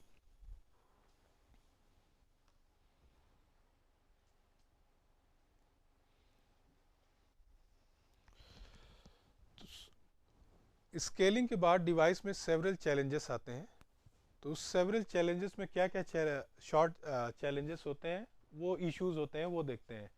तो हमने बताया कि सब थ्रेशोल्ड लीकेज एक आता है आपका। सब थ्रेशोल्ड लीकेज क्या है कि आपका एक थ्रेशोल्ड वोल्टेज, आपका एक ट्रांजिशन पॉइंट है। After threshold device start conducting and before threshold it must be off. So when there is a flow of current before threshold voltage, उसको लीकेज करंट बोलते हैं, जो कि अवॉइड करना चाहिए। तो उस करंट को अवॉइड, जो आपके ऑफ स्टेट में फ्लो करे, उसको सब थ्रेशोल्ड करंट बोलते हैं, और ये जनरली एज अ लीकेज होता है। और वो क्यों? क्योंकि हमारा जो डिवाइस मिनिएचर करने की वजह से हम सेम परफॉर्म अचीव करने के लिए चैनल की डोपिंग को बढ़ाए। क्योंकि साइज अगर आपका एक बॉक्स है, उस बॉक्स में आप सपोज करो एक राउंड फिगर ले लेते हैं कि 1 लाख इलेक्ट्रॉन्स है, एवोगाड्रो नंबर तो जनरली रहता है, हम एक समझने के लिए मान लेते हैं कि 1 लाख इलेक्ट्रॉन्स है, और उस बॉक्स की साइज है 1:1, ठीक है, 1:1 सेंटीमीटर ले लो या मिलीमीटर ले लो। तो ये मॉसफेट का जो चैनल रीजन है, एक बॉक्स की तरह समझ लो। अब उस बॉक्स को हम स्केलिंग करके आधा कर दिए, मतलब 50% डिक्रीज कर दिए। सेम करंट अचीव करने के लिए उस बॉक्स में पहले, उस पूरे बॉक्स में कितने थे इलेक्ट्रॉन्स, 1 लाख मान रहे थे, अब 50% डिक्रीज कर दिए, और मैं ये एक्सपेक्ट करता हूँ कि वो सेम वैल्यू ऑफ करंट दे उस छोटे से बॉक्स में। तो वहाँ पे हम नंबर ऑफ इलेक्ट्रॉन्स उसके रिस्पेक्ट में बढ़ाएंगे या घटाएंगे कि उतना ही मिल जाए? आप एक 1:1 सेंटीमीटर बॉक्स में 1 मिली एम्पियर करंट अचीव करने के लिए 1 लाख कैरियर्स रखे, इस तरीके से समझे। अब उस बॉक्स को 50% डिक्रीज कर दिए, अगेन आपको 1 मिली एम्पियर करंट चाहिए, लेकिन अब आपकी कंसंट्रेशन अगर पहले के रिस्पेक्ट में देखो तो उस आधे बॉक्स में जितने कैरियर से आधे 50% हो गए, बट करंट आपको 1 मिली एम्पियर चाहिए। तो वहाँ पे कैरियर के नंबर को आप डबल करोगे ऑलमोस्ट, तो यानी डोपिंग इंक्रीज करोगे। तो सेम प्रॉब्लम यही होती है स्केलिंग में। स्केलिंग में क्या करते हैं, जब डिवाइस की साइज मिनिएचर होती है तो उस मिनिएचर में उस चैनल के रीजन को, डोपिंग को, जो सबस्ट्रेट यूज़ करते हैं, इंक्रीज करते हैं, ठीक है, ताकि same current driving capability achieve हो। लेकिन इंक्रीज करने की वजह से फिर आपके डिवाइस में जो नंबर ऑफ कैरियर्स काफ़ी बढ़ जाते हैं, ठीक है, और उस नंबर ऑफ कैरियर्स के बढ़ने की वजह से सेवरल, एक तरह से आप रिसर्च में इसमें जो जे.आर. ब्रूज हैं, उन्होंने एक एम्पिरिकल फार्मूला दिया था, तो किस रिस्पेक्ट में उसको इंक्रीज या डिक्रीज किया जाए। तो जे.आर. ब्रूज नाम है, कभी आपको देखना होगा तो ब्रूज एम्पिरिकल फार्मूला कभी देखना इच्छा होगी तो अपने से कुछ हम नहीं कर सकते, एक सर्टेन उसको रिलेट करके करते हैं। तो जब ये आप कैरियर बढ़ा दिए तो मोबिलिटी या कैरियर उस कन्फाइंड रीजन में देखो तो आप कॉम्पैक्ट हो गए कैरियर्स, फ्री कैरियर्स, वो कॉम्पैक्ट हो गए तो आप पोटेंशियल अप्लाई करोगे तो सर्टेन आपके कोलिजन, उस कोलिजन या उसकी वजह से लीकेज करंट्स अराइज हो सकते हैं। तो ये एक शॉर्ट चैनल की वजह से एक पहला इशू जनरेट हुआ, ठीक है। फिर थ्रेशोल्ड वोल्टेज वेरिएशन हुआ, क्योंकि आपने चैनल वोल्टेज बढ़ा दिया, उस वोल्टेज डोपिंग बढ़ा दिया, तो उस डोपिंग की वजह से उसका थ्रेशोल्ड वोल्टेज भी शिफ्ट करेगा, क्योंकि आपके जो कैरियर्स पहले के रिस्पेक्ट में अब ज़्यादा है,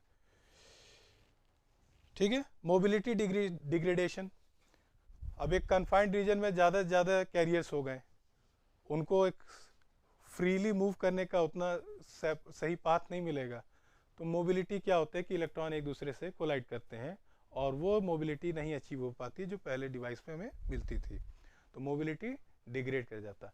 अब ये जनरली स्कैटरिंग की वजह से होता है, ऑप्टिकल या फोनॉन स्कैटरिंग, या आप देखिए तो एब्जॉर्प्शन की वजह से भी होता है, ठीक है, क्योंकि नैरो रीजन है, अब उतना रीजन हमारा वाइडर नहीं रह गया। फिर hot carrier effects. Hot carrier effect क्या होता है कि आपके जो चैनल में जो कैरियर है उसकी काइनेटिक एनर्जी, उस कैरियर्स की kinetic energy much greater than KT हो जाए।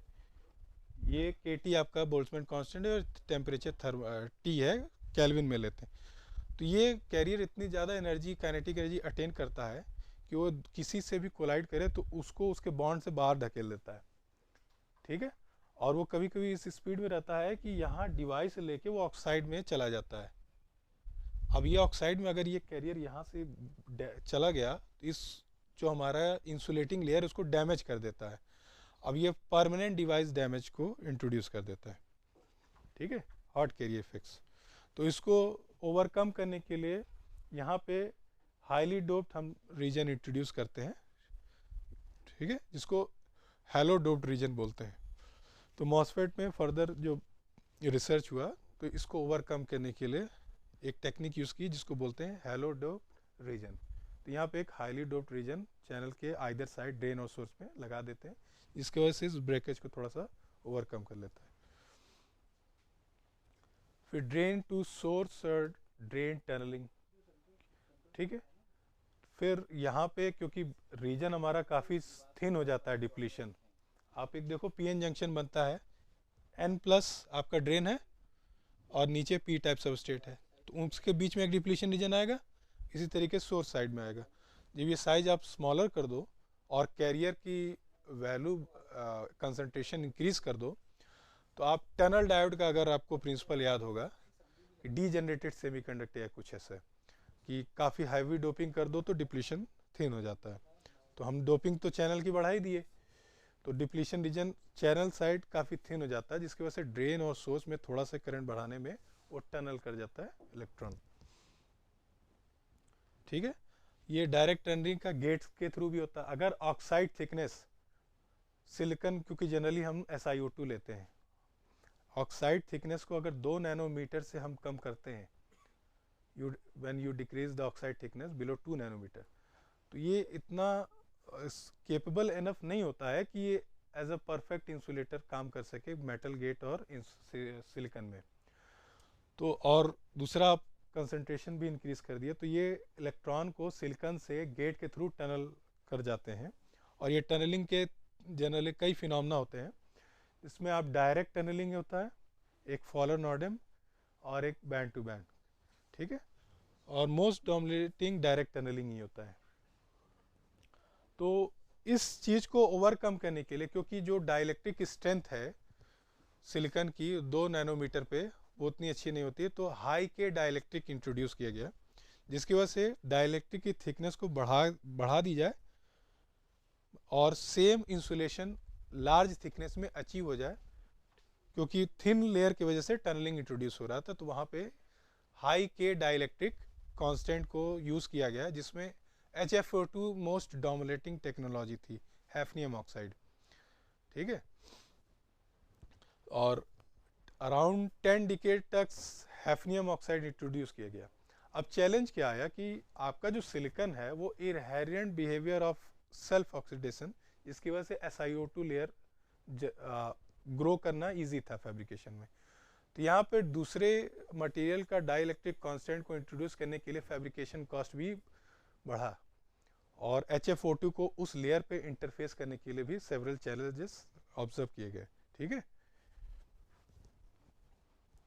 फिर पैरासिटिक एलिमेंट्स फिर आपके आने लगे। पैरासिटिक एलिमेंट्स का मतलब you have a channel region from drain to source, और इस चैनल रीजन को आप गेट पे पोटेंशियल अप्लाई करके इलेक्ट्रिक फील्ड के थ्रू चैनल इंक्रीज या डिक्रीज कर रहे थे। ठीक है, एज ए कैपेसिटर आपका generally VGS gate to source capacitance ही इस चैनल को कंट्रोल कर रहा था। अब आपने डिवाइस मिनिएचर किया तो ये लेंथ भी कम हो गई।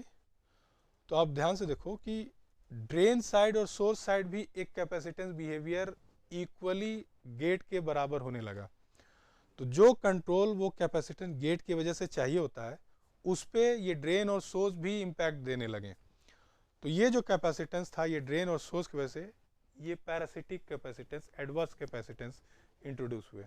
इसी तरीके से ये ड्रेन और सोर्स के साइड या चैनल के साइड मिनिएचर होने की वजह से रेजिस्टेंस भी आने लगा, जिसको चैनल या ड्रेन और सोर्स पैरासिटिक रेजिस्टेंस, और ये पैरासिटिक रेजिस्टेंस डोमिनेट करने लगे, जिसकी वजह से ID VGS का कर्व जो चाहिए होता है वो वैसा नहीं मिल रहा था, इसका भी इम्पैक्ट उसमें इंट्रोड्यूस होने लगा। लार्ज साइज में इसको निगलेक्ट किया जा सकता था, लेकिन इसका भी रोल अब यहाँ पे क्योंकि साइज स्मॉल हो गया दिखने लगा। ठीक है, फिर आपका रिवर्स बायस लीकेज आता है, क्योंकि आप ड्रेन को रिवर्स बायस वोल्टेज अप्लाई करते हो, तो वो as a diode reverse bias leakage आप हायर पोटेंशियल अप्लाई करते हो तो एज अ लीकेज इंट्रोड्यूस हो गया। ठीक, ये आप डायग्राम देखो, इसमें सारे एडवर्स इफेक्ट को एक साथ जोड़ा गया। यहाँ पे जो reverse diode as a work करता है, ये डिप्लीशन रीजन काफ़ी थिक हो जाती है। ठीक, ये थिक होने की वजह से ये चैनल काफ़ी थिन हो जाता है और ये बैरियर हमारा डिक्रीज कर जाता है। तो इसको बोलते हैं drain induce barrier lowering. Drain पे ज़्यादा पोटेंशियल अप्लाई करने की वजह से डिप्लीशन रीजन बढ़ जाती है, और ये बैरियर जो चैनल और ड्रेन के सोर्स और ड्रेन के बीच में ये कम हो जाता है। तो ड्रेन इंड्यूस बैरियर लोअरिंग। ठीक है, तो ये ड्रेन की वजह से DIBL इसको बोलते हैं। फिर ये पैरासिटिक रेजिस्टेंस है, शीट, क्राउड एंड कॉन्टैक्ट। आपका कॉन्टैक्ट भी स्मॉलर हो गया। फिर फ्रिंजिंग फील्ड। फ्रिंजिंग फील्ड क्या है कि कैपेसिटेंस का जो स्टेट चाहिए था वो फील्ड उसके वजह से किनारे किनारे आने लगे, फ्रिंजिंग फील्ड इस तरीके से, ठीक है। वो रीजन एक स्मॉलर हो गया जिसकी वजह से वो एज अ दोनों कांटेक्ट के बीच में वो एज अ डायलेक्ट, जैसे ये कांटेक्ट है ये कांटेक्ट है, एज अ डायलेक्ट्रिक वर्क करने लगा। पोटेंशियल अप्लाई करो तो ये स्मॉलर डायमेंशन में एज ए इंसुलेटर और दोनों potential parallel plate capacitor behave करने लगा, तो वो फील्ड होता है फ्रिंजिंग फील्ड, ठीक है। फिर यहाँ पे जो डिवाइस में करंट फ्लो करे वो सब थ्रेशोल्ड लीकेज है, ये डायरेक्ट टनलिंग है, फॉलन ऑर्डर, और ये हॉट कैरियर्स। ये कंप्लीट जो एडवर्स इफेक्ट है उसका डायग्राम है शॉर्ट चैनल डिवाइसेस में।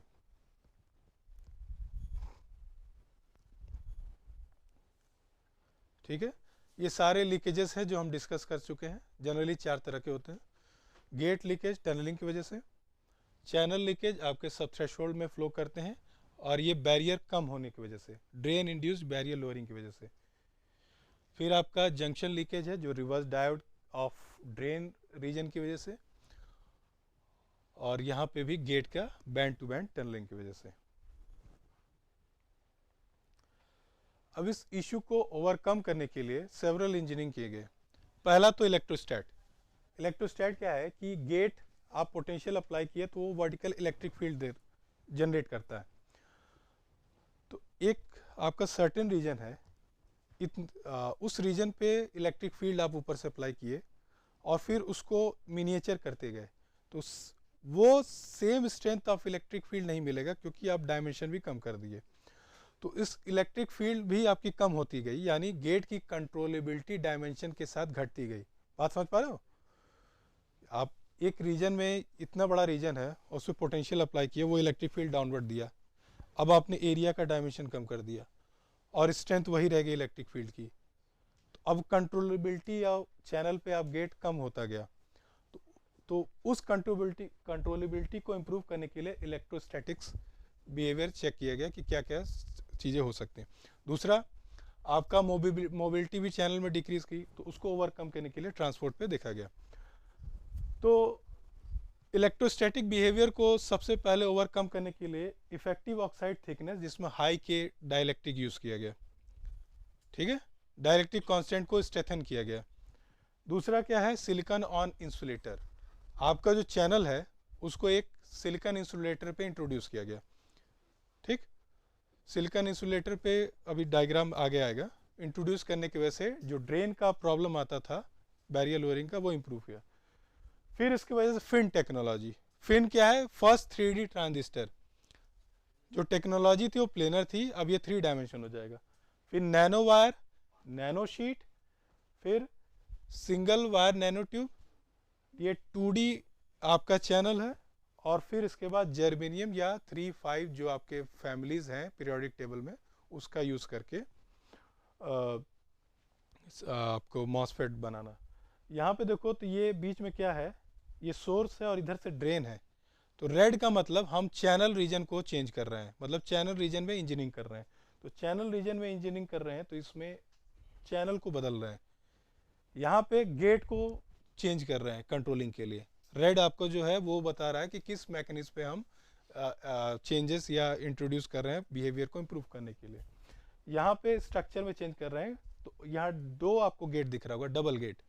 ये सारे स्ट्रक्चर में 2 गेट होते हैं, ठीक। फिर यहाँ पे मोबिलिटी बूस्टर में स्ट्रेन इंजीनियरिंग। अब आप देखो मॉसफेट हमारा इस तरीके से था, फिर उसके बाद हमने डबल गेट यूज़ किया, नीचे भी गेट यूज़ किया गया प्लेनर में, ठीक। फिर यहाँ पे ऑक्साइड इंट्रोड्यूस किया गया, इसको बोलते हैं सिलिकॉन ऑन इंसुलेटर, ठीक है। ये प्लेनर डबल गेट है। फिर आप इसको देखो, planar double gate tri gate आया। ये ऑक्साइड था, ये चैनल है, इसके ऊपर ऑक्साइड डिपॉजिट किया और इसी के ऊपर मेटल। अब हम क्या किए कि चैनल को इस तरीके से फोल्ड कर दिया, ऐसे हो गया। चैनल ऐसे था, अभी चैनल ऐसा हो गया हमारा, एक फिन जैसा ऊपर कर दिया और उसके ऊपर थिन डाइलेक्ट्रिक लेयर डिपॉजिट कर दिया और गेट को उसके ऊपर। तो आप ध्यान से देखो, अब इस स्मॉल रीजन में प्लेनर में एक थिन रीजन पे एक इलेक्ट्रिक फील्ड मिल रहा था, अब तीनों साइड से मिलेगा, ऊपर से भी और बाकी दोनों साइड वॉल से भी। तो फिन टेक्नोलॉजी इंट्रोड्यूस किया गया यहाँ पे, फिनफेट। ठीक है।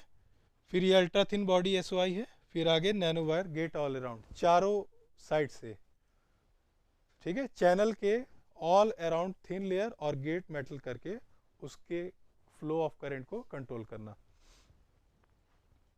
ठीक है। अब मैं एक एक स्ट्रक्चर पे आ जाता हूँ। ये देखो फिन, आपका चैनल प्लेनर था, अब प्लेनर के बजाय इस तरीके से हो गया। ये थिन डाइलेक्ट्रिक है और ये गेट है। अब ये चैनल को 3 साइड से हम कंट्रोल कर रहे हैं, ना कि केवल टॉप साइड से। तो ये पहला फिन टेक्नोलॉजी इंट्रोड्यूस किया गया और ये 3D ट्रांजिस्टर है, 3D फैब्रिकेशन टेक्निक है, जिसको अराउंड 1992 में चैमिंग हू ने किया था। और उन्हें फादर ऑफ 3D ट्रांजिस्टर भी बोला जाता है, ठीक है।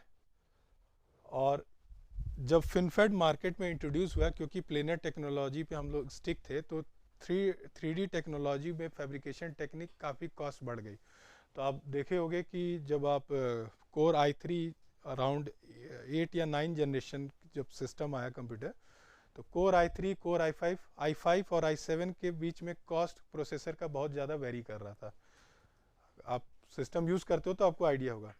तो वो नोड टेक्नोलॉजी की फैब्रिकेशन टेक्निक की वजह से था, क्योंकि i7 और i5 में जो टेक्नोलॉजी बदल रही थी वो फिन की वजह से बदल रही थी, जिसको फैब्रिकेट करना काफ़ी कॉस्टली था। तो ये फिन टेक्नोलॉजी इंट्रोड्यूस हुई। फिर ये सिलिकॉन ऑन इंसुलेटर, जब ये चैनल पार्शियली डिप्लीट हो जाए तो उसको पार्शियली बोलते हैं, और ये ऑक्साइड है, बरीड ऑक्साइड बोलते हैं, SiO2 लेयर का होता है। इसका एडवांटेज क्या होता है कि अगर आप गेट पे आप वोल्टेज अप्लाई करते हो तो इसके नीचे जो आपका डिप्लीशन विड्थ होता है वो उतना ज़्यादा इंक्रीज नहीं कर पाता, तो ये बैरियर लोअरिंग कंपनसेट कर देता है, ठीक है। जब ये चैनल फुल्ली डिप्लीट हो जाए तो इसको बोलते हैं FD-SOI। फिर फुल्ली डिप्लीटेड में देखो आप प्लेनर भी होता है, FD-SOI fully depleted silicon on insulator, ground plane bulk जहाँ पे SiO2 नहीं यूज़ करें। फिर 3D फिनफेड टेक्नोलॉजी में आप देखो 3 साइड से गेट, तो 3D में SOI भी होता है और बल्क भी होता है। ये देखो यहाँ से जो फील्ड जनरेट होता है ये इंसुलेटर है, इसको कंपनसेट कर देता है। फिर यहाँ पे डबल गेट इस तरीके से फैब्रिकेट करते हैं। ये एक इंसुलेटर है येलो SiO2। अब आप 2 तरीके से चैनल के फ्लो ऑफ करंट को कंट्रोल कर सकते हैं, कि यहाँ से कि यहाँ से। फिर मल्टी गेट, ये ट्राई गेट मान लो, ओमेगा जैसे डबल गेट, सॉरी यहाँ और यहाँ, तो यहाँ ऊपर थिकनेस को इंक्रीज कर दो तो ये डबल गेट काम करता है, और इसी को अगर यूनिफॉर्म रखो तो एज ए ट्राई गेट। यहाँ देखो थिकनेस ज़्यादा होगा, ये वाइट कलर का जो आपका दिख रहा है, ठीक है। तो ये कंट्रोल यहाँ से नहीं मिलता आपको। इसी को जब आप हटा दो तो 3 साइड से जब कंट्रोल मिले तो इसे ट्राई गेट बोलते हैं।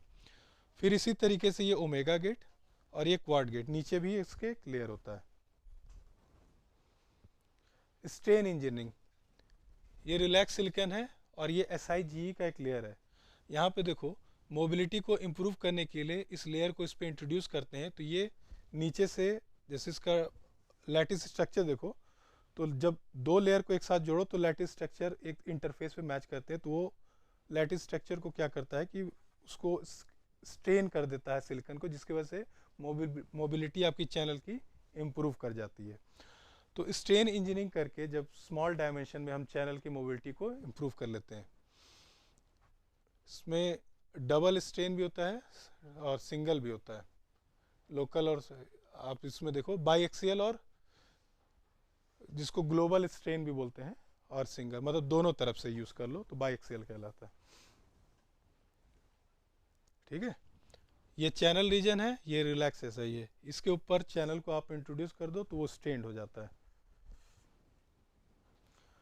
फिर टनल फेट क्या है कि ये दोनों N था, अब एक N और P है, और ये टनलिंग फिनोमेना का यूज करके हम इस फेट को यूटिलाइज करते हैं। अब ये सिंपल मॉस की तरह इसकी वर्किंग नहीं है। इसका एडवांटेज क्या है कि इसकी आयन और आई ऑफ रेशियो काफ़ी ज़्यादा होती है, और ये स्विचिंग स्पीड काफ़ी अच्छी होती है। लेकिन टनलिंग फिनोमेना की वजह से इसमें लीकेज करंट भी बढ़ जाते हैं, क्योंकि टनलिंग कैरियर की मोबिलिटी ज़्यादा होती है। फिर स्मॉल एरिया, क्योंकि चैनल अब नैनोमीटर, सब नैनोमीटर, 10 नैनोमीटर अराउंड रेंज उससे भी थिन हो गया, तो स्मॉल रेंज में हाई मोबिलिटी इंट्रोड्यूस करने के लिए carbon nano material, nano tube या ग्राफीन नैनो रिबन यूज़ किया। अब ग्राफीन क्या है कि एक आपका मॉड्यूलेटेड बैंड गैप सेमीकंडक्टर है। थिकनेस बढ़ाने पे या घटाने पे उस मटेरियल की बैंड गैप घटती है बढ़ती है, और कहीं ये एज अ सेमी मेटल भी यूज़ होता है। और ग्राफीन की मोबिलिटी 1 नैनोमीटर थिकनेस केवल है, तो उस 1 नैनोमीटर थिकनेस के अराउंड उसकी मोबिलिटी 10,000 सेंटीमीटर स्क्वायर पर वोल्ट सेकंड होती है, बहुत ज़्यादा होती है, क्योंकि सिलिकॉन की अभी बताया कितनी थी। दूसरी बात, ग्राफीन की स्ट्रेंथ बहुत अच्छी होती है, ठीक है, ये मटेरियल काफ़ी मैकेनिकली स्ट्रेंथ भी बहुत अच्छी होती है, और ये चैनल रीजन भी इसका काफ़ी मतलब स्मूथ रहता है काफ़ी, तो मोबिलिटी भी इशू इसमें क्रिएट नहीं होती है। तो जनरली ग्राफीन नैनो रिबन भी इंट्रोड्यूस किया गया, जिसमें स्मॉल रीजन में 1 नैनोमीटर रीजन में इसकी स्ट्रेंथ का विथ गुड मैकेनिकल स्ट्रेंथ और हाई मोबिलिटी। तो ग्राफीन नैनो रीजन और कार्बन नैनो ट्यूब आपका ट्यूब फॉर्म में होता है। ग्राफीन का एडवांटेज भी है, डिसएडवांटेज भी है। ग्राफीन क्या है कि एम्पलीफायर के लिए बहुत अच्छा है, लेकिन स्विच के लिए नहीं। क्यों? क्योंकि ग्राफीन जो है जल्दी ऑन और ऑफ नहीं होता है, इसका सैचुरेशन बिहेवियर अच्छा नहीं होता है, ठीक है, लेकिन एम्पलीफायर के लिए उतना ही अच्छा है, रेडियो फ्रिक्वेंसी या एनालॉग एप्लीकेशंस के लिए। तो डिजिटल के लिए अभी भी इसको एक्सप्लोर किया जा रहा है ग्राफीन को। फिर नैनो वायर इंट्रोड्यूस किया गया। Nano wire high conducting channel region use करते हैं यहाँ पे, ठीक है, यहाँ भी कार्बन नैनो ट्यूब या ग्राफीन का ही नैनो वायर इंट्रोड्यूस करके, ये सोर्स और ड्रेन और ethereum channel nano wire, high conducting nano wire. Then another negative capacitance FET. आप देखो यहाँ पे हाई के में है, फिर मेटल है, फिर फेरो इलेक्ट्रिक है। निगेटिव कैपेसिटेंस में क्या है कि जो आपका सब थ्रेशोल्ड स्लोप था वो limited due to the value of Boltzmann constant, temperature and charge, that is 60 millivolt per decade. इसको और स्टीपर कम करने के लिए अनदर आइडिया है, एस सलाहुद्दीन और एस दत्ता ने दिया था। इसमें कि उन्होंने क्या किया कि एक पोलराइज मटेरियल यूज किया गया, ferroelectric material stacked with the dielectric material. Generally somewhere it metal is use, somewhere it is not use. तो उन्होंने क्या किया कि इस मटेरियल पे फेरोइलेक्ट्राइड, जो कि एक पोलराइज मटेरियल है, उसको इंट्रोड्यूस किया गया, और इस सब थ्रेशोल्ड स्लोप में एक फैक्टर आता है, इंट्रिंसिक फैक्टर 1 प्लस CG/CUX। तो इस रेशियो में CG और CX को निगेटिव इसकी वजह से इंट्रोड्यूस किया गया। तो जब ये रेशियो निगेटिव हो गया तो जो सब थ्रेशोल्ड स्लोप है वो डिक्रीज हो गया 60 मिली वोल्ट से भी और।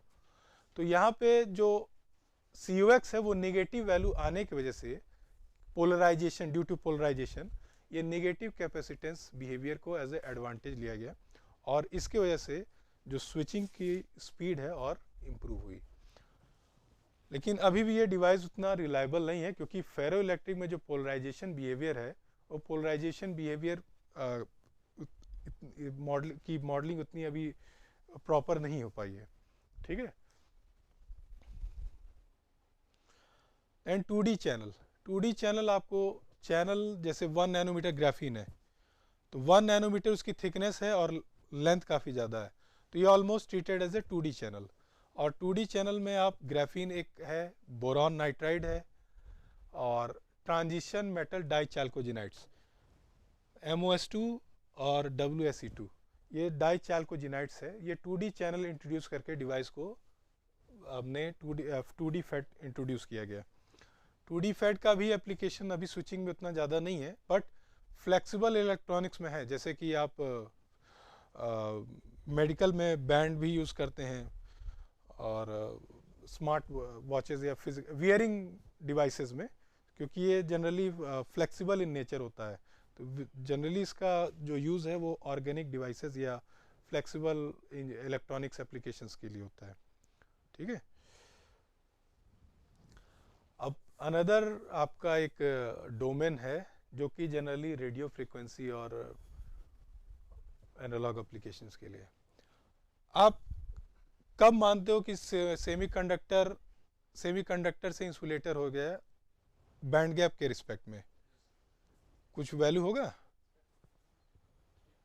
कि किस वैल्यू पे आप मानो कि सेमीकंडक्टर इंसुलेटर ऐसे बिहेव करने लगा? 5 इलेक्ट्रॉन वोल्ट से जब वैल्यू बढ़ी हो जाए। तो वाइड बैंड गैप सेमीकंडक्टर्स का क्या था कि उसमें लगभग 5 इलेक्ट्रॉन वोल्ट तक हम रीच कर गए और wide band gap semiconductor introduce किए। वाइड बैंड गैप सेमीकंडक्टर का इसमें एडवांटेज क्या है कि आपको high power high frequency operating पे मिल जाता है। क्यों?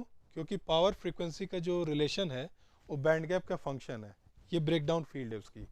तो ब्रेकडाउन फील्ड डिवाइस की क्रिटिकल फील्ड होती है कि मैक्सिमम कितना इलेक्ट्रिक फील्ड ये बियर कर सकता है। वो electric field function of band gap होता है। ये जितना ज़्यादा होगा उतना ही उसकी इलेक्ट्रिक फील्ड बियरिंग कैपेबिलिटी ज़्यादा होगी। तो ये electric field bearing capability improve करने के लिए band gap large band gap semiconductor introduce किया गया। और ये लार्ज बैंड गैप सेमीकंडक्टर आपको हाई पावर एप्लीकेशन में ज़्यादा सूटेबल है, जैसे कि आप इलेक्ट्रिक व्हीकल में यूज़ कर रहे हो और आप हाई पावर इलेक्ट्रिक और एप्लीकेशंस में, ट्रांसमिशन लाइंस में, ये सब में, ट्रेन्स में, ठीक है, पावर ग्रिड्स में। तो जनरली हाई इलेक्ट्रिक कैपेबिलिटी या फ्रीक्वेंसी के साथ साथ वाइड बैंड गैप सेमीकंडक्टर को इंट्रोड्यूस किया गया। सिलिकॉन में मैक्सिमम पावर फ्रीक्वेंसी प्रोडक्ट नहीं मिल पाता था और ये लॉजिक एप्लीकेशन के लिए ज़्यादा सूटेबल था। ठीक है। ये एक कंपैरिजन टेबल है, यहाँ पे फिगर ऑफ मेरिट डिफरेंट देखे जाते हैं। इसमें मटेरियल का फिगर ऑफ मेरिट है। ठीक है। और ये कंपैरिजन है। ब्रेकडाउन फील्ड देखो आप, ये रेड गैलियम ऑक्साइड एक newly introduce wide band gap semiconductor है मॉसफेट के लिए। ये एक ट्रांसपेरेंट सेमीकंडक्टर है। कुछ टाइम इसको अर्लीज एज में, इसको अर्लीज टाइम में अराउंड 20 डिकेज बिफोर इसको एज ए इंसुलेटर ट्रीट किया जाता था, लेकिन अब इसको एक्सप्लोर किया जा रहा है एज ए ट्रांसपेरेंट सेमीकंडक्टर और ultra wide band gap semiconductor. 3 electron volt से जब ज़्यादा बैंड गैप बढ़ जाए तो उसे बोलते हैं ultra wide band gap semiconductor. और 2 to 3 wide band gap semiconductor.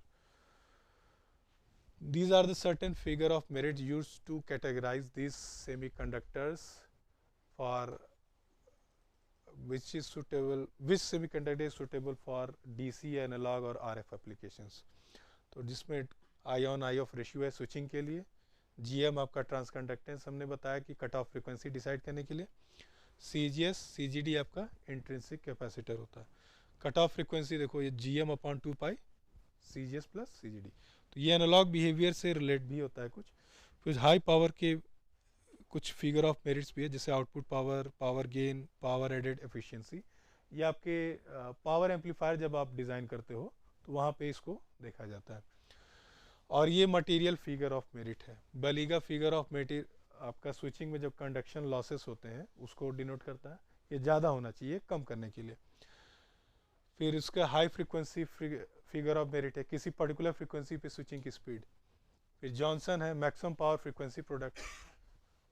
And then Keyes thermal limitation.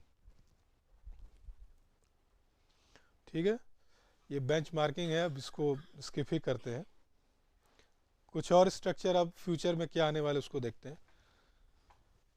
तो आप देखो इतना तो हमने देखा फिनफेट तक। अब नैनो शीट इंट्रोड्यूस होने लगे क्योंकि चैनल की कंडक्टिविटी अब उतनी इम्प्रूव नहीं हो पा रही थी, तो यहाँ पे high conducting nano sheet introduce किया गया। ठीक है, फिर नैनो शीट के बाद फॉक शीट यूज़ किया गया। ये जो आपके ब्लू वाले हैं ये पी टाइप्स आपके एनमॉस हैं, फिर बीच में डाइलेक्ट्रिक लगाया गया और ये एन टाइप। तो आप आर्किटेक्चर को और कॉम्पैक्ट बनाने के लिए बीच में डाइलेक्ट्रिक लेयर यूज़ करके side by side PMOS NMOS को दोनों फैब्रिकेट किया गया। फिर यहाँ पे CFET complementary field effect transistor, ये टेक्नोलॉजी अभी एक्सप्लोर रिसेंट में है। इसमें नीचे एनमॉस है, पीछे पीमॉस है। अब वर्टिकली हम अपवर्ड की तरफ फैब्रिकेशन को इंक्रीज कर रहे हैं, जिसमें जो फुटप्रिंट है वो कम से कम हो। ठीक है, ये देखो कन्वेंशनल डिवाइस है। अगर सिंगल गेट है तो ये एन टाइप है, पी टाइप है, साइड बाय साइड। इसमें क्या करते हैं, टॉप और बॉटम पे ही एक ही गेट से कंट्रोल कर लेते हैं। देखो ये complementary field effect transistor structure है। लॉजिक रोड मैप में आपके प्रोसेसर में टेक्नोलॉजी में जो चेंजेस आएंगे वो ये है।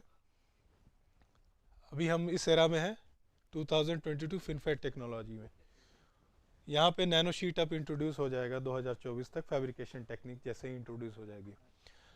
फिर ये फॉक शीट है जहाँ पे पी और एन एक साथ होंगे।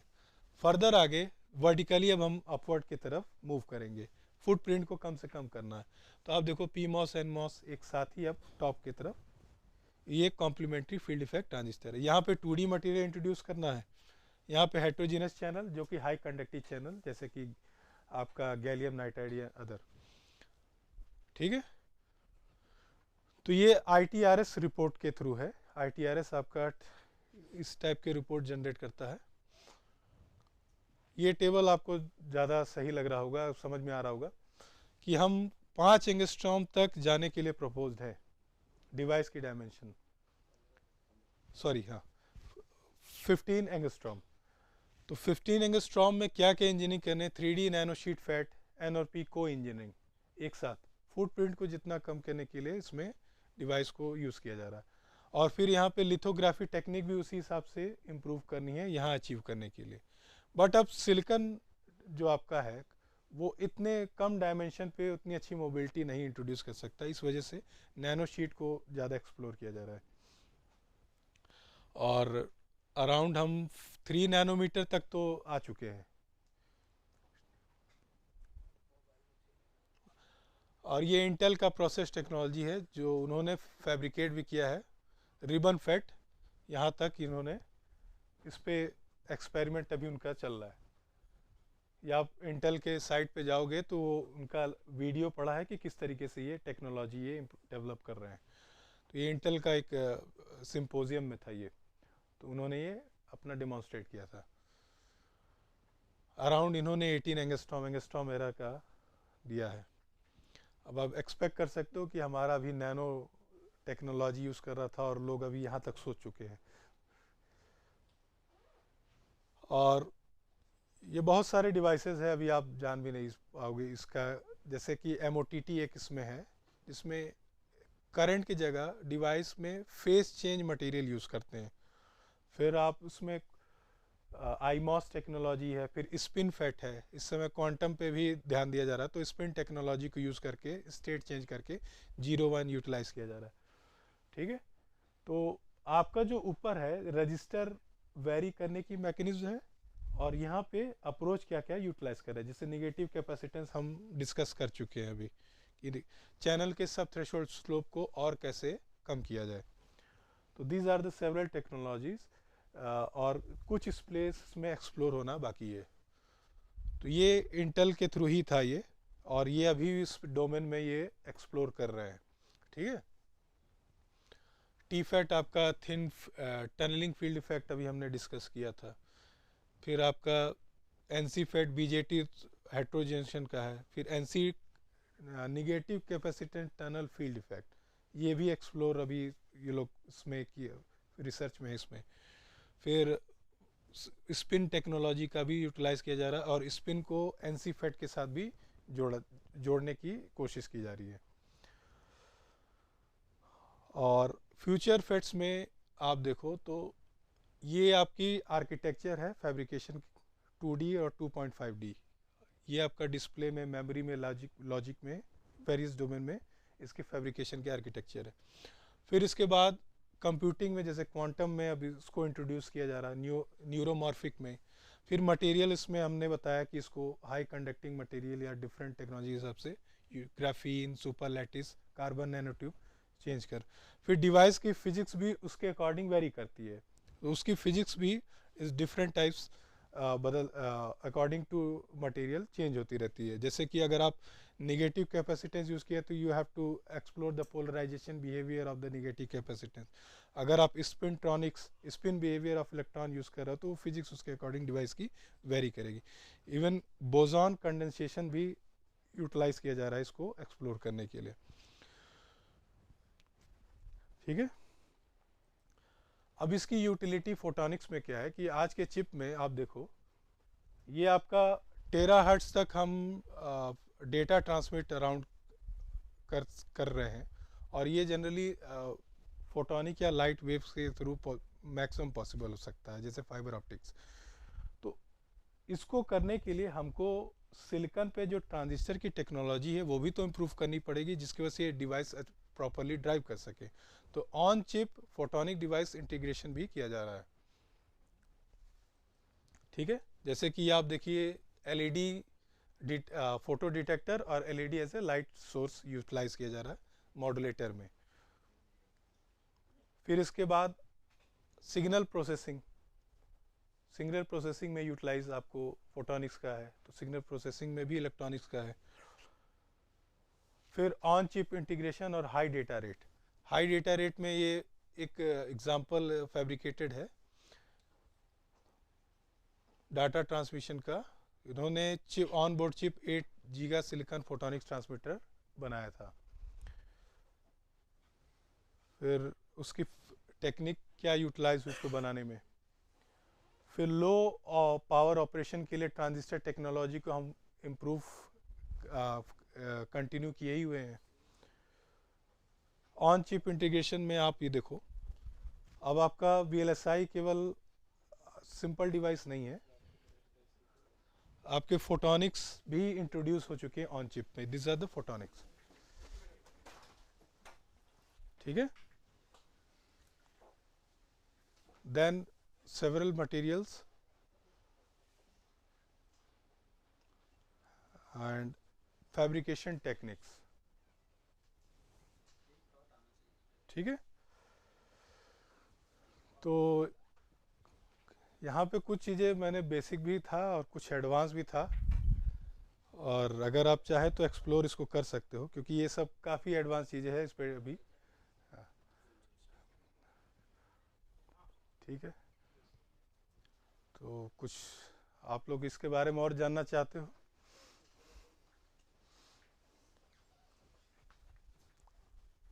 ठीक है सर के कांटेक्ट में हम लोग रहेंगे, ठीक है ना, और जो भी इस पे फर्दर इन्फॉर्मेशन आएगी ऑनलाइन सेशंस के जरिए हम लोग जुड़ते रहेंगे सर से।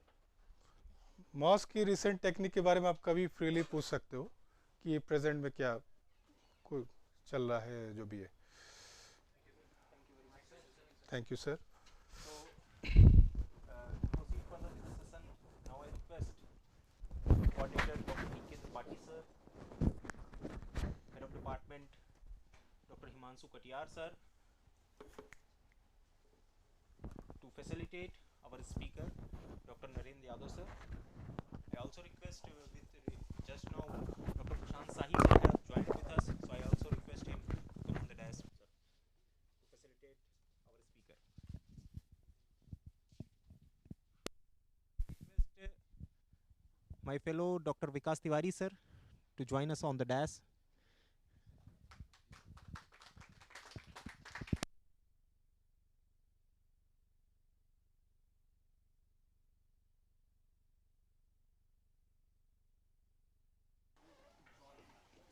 Especially thanks to